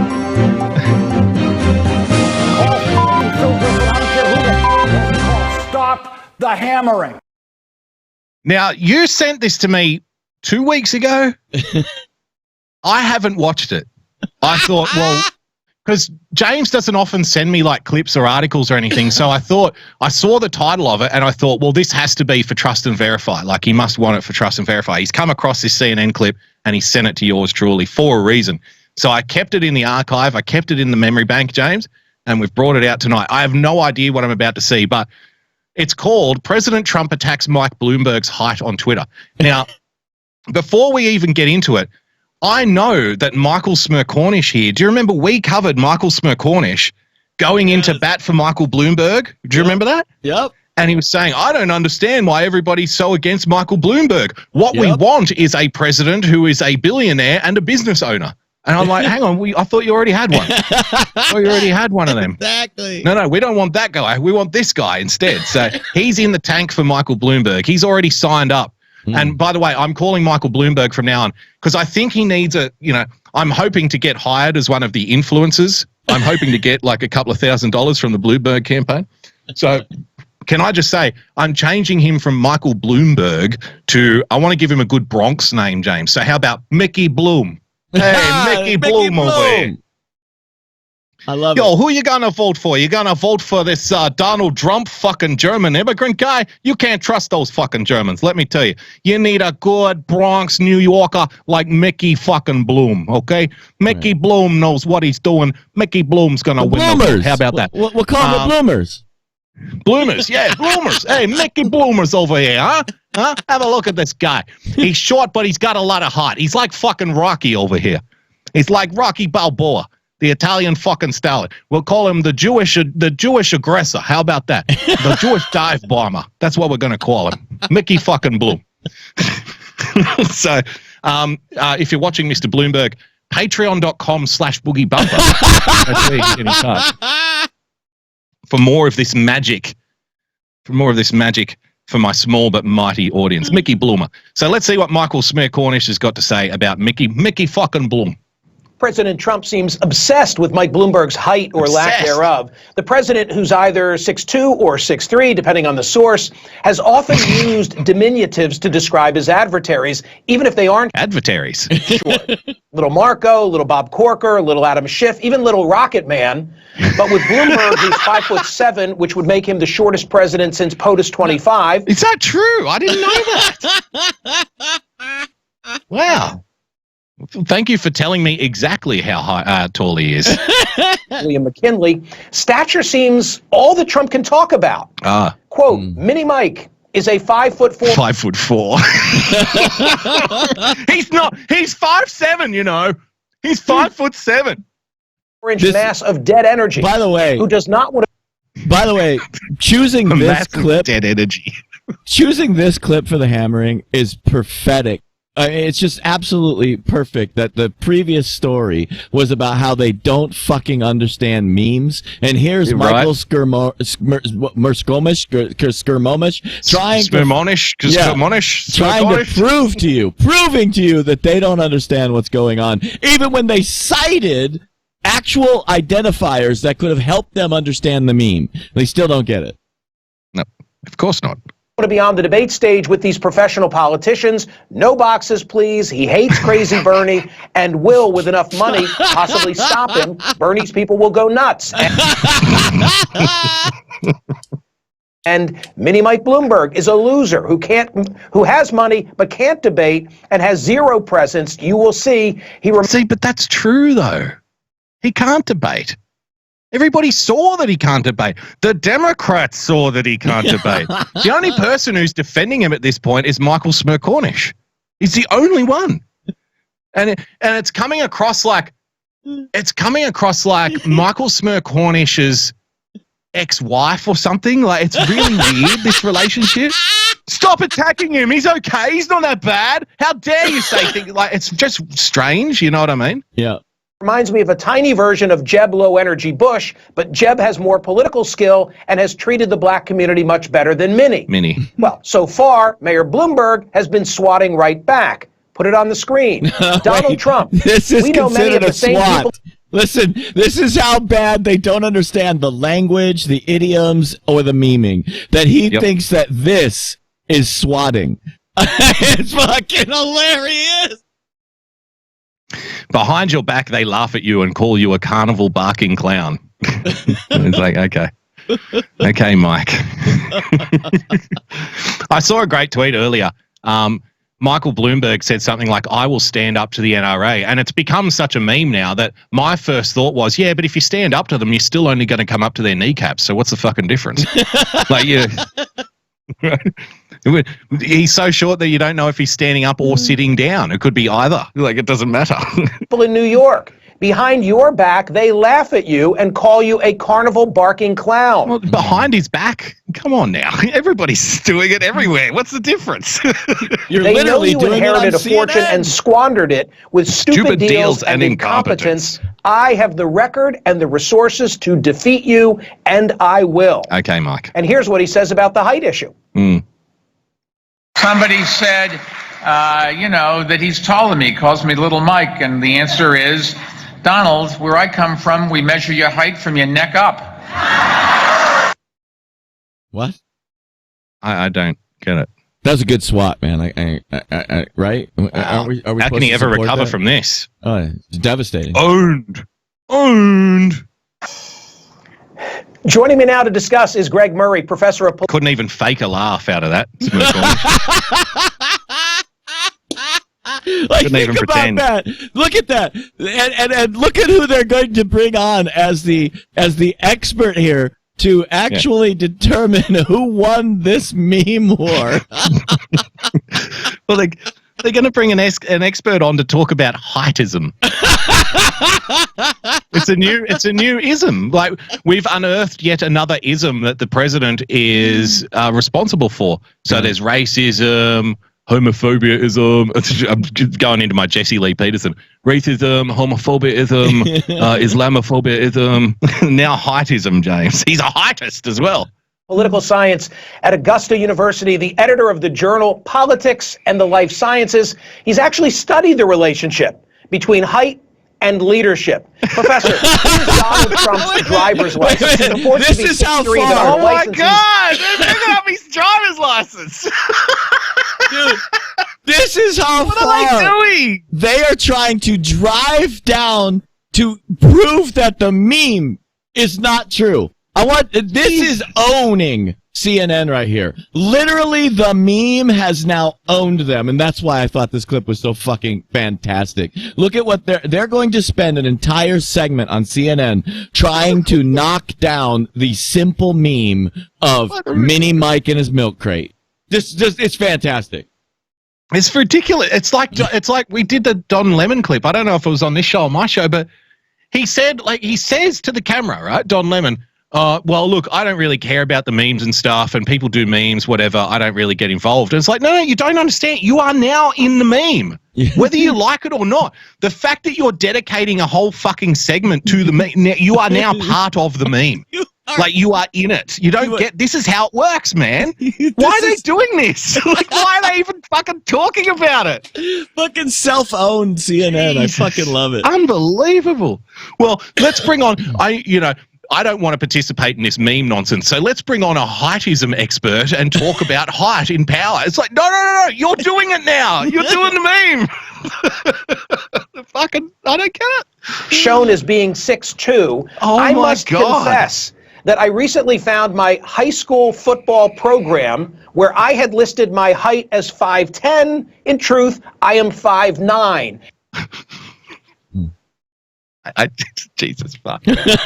Michael, what are you doing? This is bad, dude. This is not going to work out the way you imagine it to work. And I'm not alone. Put on the screen, Catherine, what Men's Journal found when they studied some celebrities. They looked at the data, and it actually said this. Men's Health magazine wants... You know, James, I tell people that I'm 6'5", but I'm actually 6'4 3/4. It's just fucking look. I guess I'm in the meme now. Look at what they're trying to do. They're trying. This is standard tactics of the mainstream media, and it's why we're winning and they're losing. Is exactly what they're doing here. They're trying to steer a narrative to get themselves out of a meme, and they're actually self-owning doing it. They're look at who they're doing. Yeah, they're contributing to it. They're showing you what we've been saying all along, that celebrities are full of shit. We all know they're full of shit. Who gives a shit? It literally doesn't fucking matter. Looked at published heights and checked them against reality. It found that I want to know why the professor of political science is studying what Charles Bronson said his height was. I know. Right? Again? What am I fucking missing here? Aren't there more important things to talk about in the world of political science than Arnold Schwarzenegger saying he was 6'2" when he was actually 5'10"? Charles Bronson was 5'7". It's like, Professor, we've got a call from CNN. They want to have you on to do a hit on Michael Smercornish's show. Oh, great. What are we talking about? Foreign policy? No. They want to talk about how tall Michael Bloomberg is. Right. Great. That's just great. Okay. All right. Well, whatever. Not 5'11". Burt Reynolds, 5'8", not 5'11". And Arnold Schwarzenegger, 5'10", not 6'2". So, Professor Murray, how tall are you? I, sir, am a proud 5'9" tall. Oh my God! I'm not going to ask you how tall. Look at this. This is a fucking meme in itself. It's fucking so good. It's so good. They think that this is winning. It's fucking hilarious. Jesus Christ. You are, Michael, but yes, I'm 5 feet 9 inches tall, the height of the typical American male. What is the relationship? But not Michael Bloomberg. So now they've put it front and center that Michael Bloomberg is shorter than average people. Okay, good. Great job. Great job, CNN. Great job, Michael. You've studied the issue. Is there a correlation between height and elected? They've now put it out there that Michael Bloomberg is below average short. He's unusually short. Thank you for not playing the meme game, you fucking fucking so stupid. Ridiculous. Ability at the presidential level. You know what? It's crazy. And it's crazy. As a scientist, I studied this, and I'm probably as a scientist a great person to do it because I am so skeptical of it. Yes. But I have studied it a lot, and I continue to find it. As a scientist, on the weekends, he studies climate change. It over and over again. Yes, there does seem to be some sort of relationship between an elected leader or a leader's height and how he or she is perceived. In particular, male candidates. So there is a relationship. We tend to, as humans, prefer our bigger leaders who have more physical formidability. And there's some other reasons scientifically that this becomes interesting in terms of people who are bigger tend to be more likely to think that they are qualified to be a candidate and more likely to express interest in being a candidate for. Yeah, you know what? I don't know. Because here's what I know. Napoleon Bonaparte was short. Julius Caesar was short. Alexander the Great was short. Mussolini was short. Hitler was short. Churchill was short. Like a lot of these fucking world leaders were short guys, right? Huh? Churchill was round. Yeah, round and short. Round and short, right? The only guy that I can think of that was incredibly tall, I think, was Joseph Stalin, who was like a monster of a man, apparently. Right. So I don't know, is that indicative of anything? Maybe Donald Trump is the next socialist hero we've been crying out for. Who knows? Public office. Why do you think that's the case? What's underlying that conclusion? Well, you know, we've talked to a lot of people about this and thought a lot about it. And it's really hard. This is, again, one of those crazy things in human behavior. Crazy. It's crazy. Everything's crazy. It sounds like a commercial for a mattress warehouse. All of these things must go. Crazy deals. The explanation that we've come up with. We've got mattresses for short and tall people. It's crazy. Primarily is this has to do with humans' evolutionary past. Oh, my God. And it was violent. But now we're talking into fucking the violence of human evolution. This is all to explain a Donald Trump tweet about Michael Bloomberg being short. This is so good. It's so good. What the argument is that we've made and other people have made is in the human evolutionary history, it was violent people who had allies who... Look at the lengths they're going to explain this. I told you. They have gone. This is the kid you say, run as far as fast as you can and just keep going. What's the goal? Just keep going. Don't stop. Just go. Just keep going as far as you can. Don't stop. If a landmine blows your legs off, you fucking crawl. You keep crawling. You keep going over that battlefield. Do not stop. Who were of greater physical stature were more able to acquire and protect vital resources, food, shelter, and mates than people who didn't have physically formidable leaders. Because the idea. Okay, great. So now we know that Michael Bloomberg is not going to protect the cave. And when it comes to choosing himself a mate, he's going to have to wait until the taller cavemen donk their partners on the head with a club before he gets to pick. He might get a turn with whatever. He might get to choose from whatever's left over. It was that those physically formidable people would jump in if they got challenged and somebody tried to take those resources. They'll also tell you that there's no such thing as the alpha male. No, have you noticed that? Yeah. Resources from them. We created a graphic, if we could put it on the screen, that shows... not graphics now! The cell phoning gets even better. Oh, my God! They're going to put graphics up? Would President Bloomberg fall, historically speaking? There is precedent. Oh, no. I need to make this clear. There is precedent for... Oh, no, there it is! Oh, shit!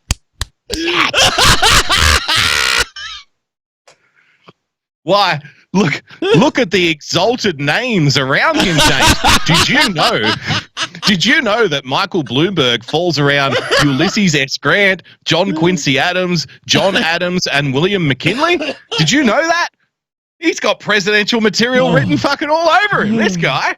Look at where he is in the historical graph, James. Did you know that he's taller than James Madison, for example? He's more of a leader than James Madison.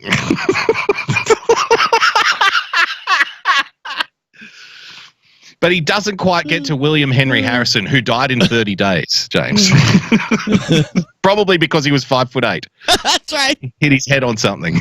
So we need shorter guys to get under those low eaves in the White House, you see, because it was built for shorter men. Electing individuals of his stature as president of the United States. You've got to go back a while, but there it is on the screen. Yes, no doubt. And it happens, and you think... All of the other pictures are in black and white. Some of those aren't even pictures. They're what were they called? Lithographs. They're artistic representations of what we think they might have looked like. So, in order to make the case for Michael Bloomberg, we have to go back to fucking John Quincy Adams and say, well, he's pretty much the same height as John Quincy Adams. Therefore, he probably should be president. Okay. Notice Roosevelt is taller than him from the wheelchair. People are on TV, they're not standing next to each other, that this would not have as big of an effect as it has, but it continues to have an effect. And as you've noticed, these candidates sort of beat up on each other with it, so they seem to think that... Nova Moon in the chat says, where's Lincoln? He was tall. No, it's because he wore a hat that was 3 feet fucking tall. It was all an optical illusion. Abraham Lincoln wore lifts in his shoes and a 3-foot high top hat. So everyone's like, oh, he's such a tall guy. But if you were talking to Abe, you would just be looking at felt. Like his face is down sort of around where your nipples are. You'd just be talking to the top of his hat. There's an effect as well. I took a look at your research. This is fascinating. Fascinating, James. Fascinating research. Fascinating. Ask subjects to draw a leader versus draw a common individual. Oh. They drew leaders who were taller. Then, you correct me if I'm wrong, when asked about their own leadership potential, the individuals in your sample who were taller were more inclined to view themselves as leaders. That's exactly right. You summed it up properly and perfectly. And it is See, again, I don't know. If I was asked to do that, though, maybe I'm the idiot here. Maybe I'm the odd one out. Maybe I don't understand. But if I'm asked to draw a leader, I would draw like a tubby little fucking emperor kind of character. You know what I mean? Right. A fat little emperor who gets fed grapes and drinks wine and has feasts all day. And the common person being like the tall, muscle-down person who has to work in the fields all the time because they're not rich enough to just sit around, get fed grapes, drink wine, and eat feasts all day. Right? Yep. I don't know. Maybe I don't know what I'm missing here. very interesting fact. Actually, I'm actually trying to make the case for Michael Bloomberg.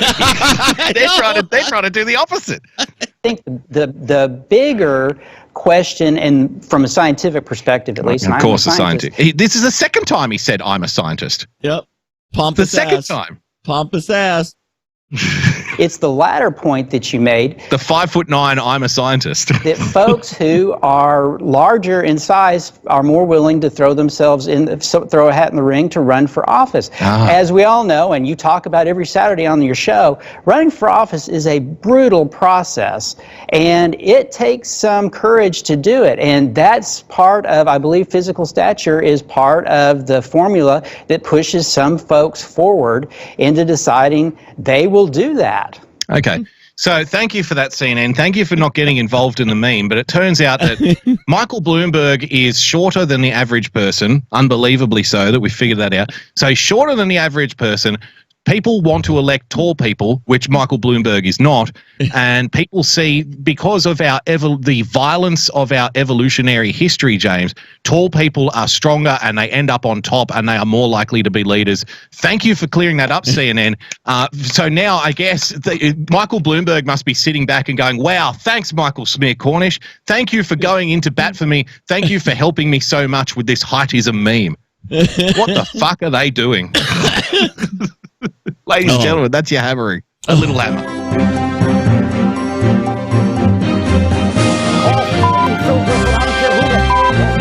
Stop the hammering.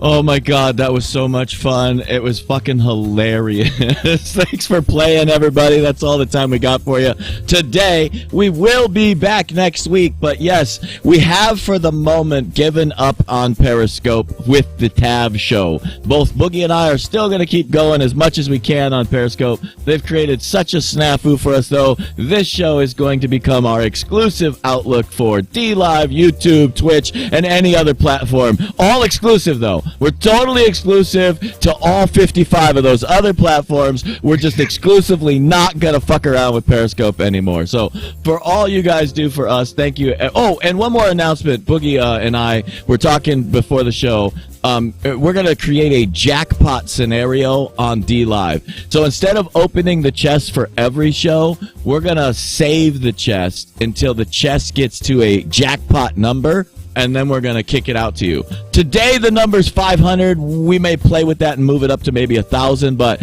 we don't even know what the number is. We're just talking about it now. So we're going to create a jackpot for you guys over there, and that's how we're going to roll. So for Boogie, for me, if you want to follow him, you can follow him at Boogie Bumper. If you want to follow me, you can follow me at Real Person PLTCS. If you want to follow us, you can follow us at TAV Show. And we will see you guys next week. Aloha, everybody. Have a great day.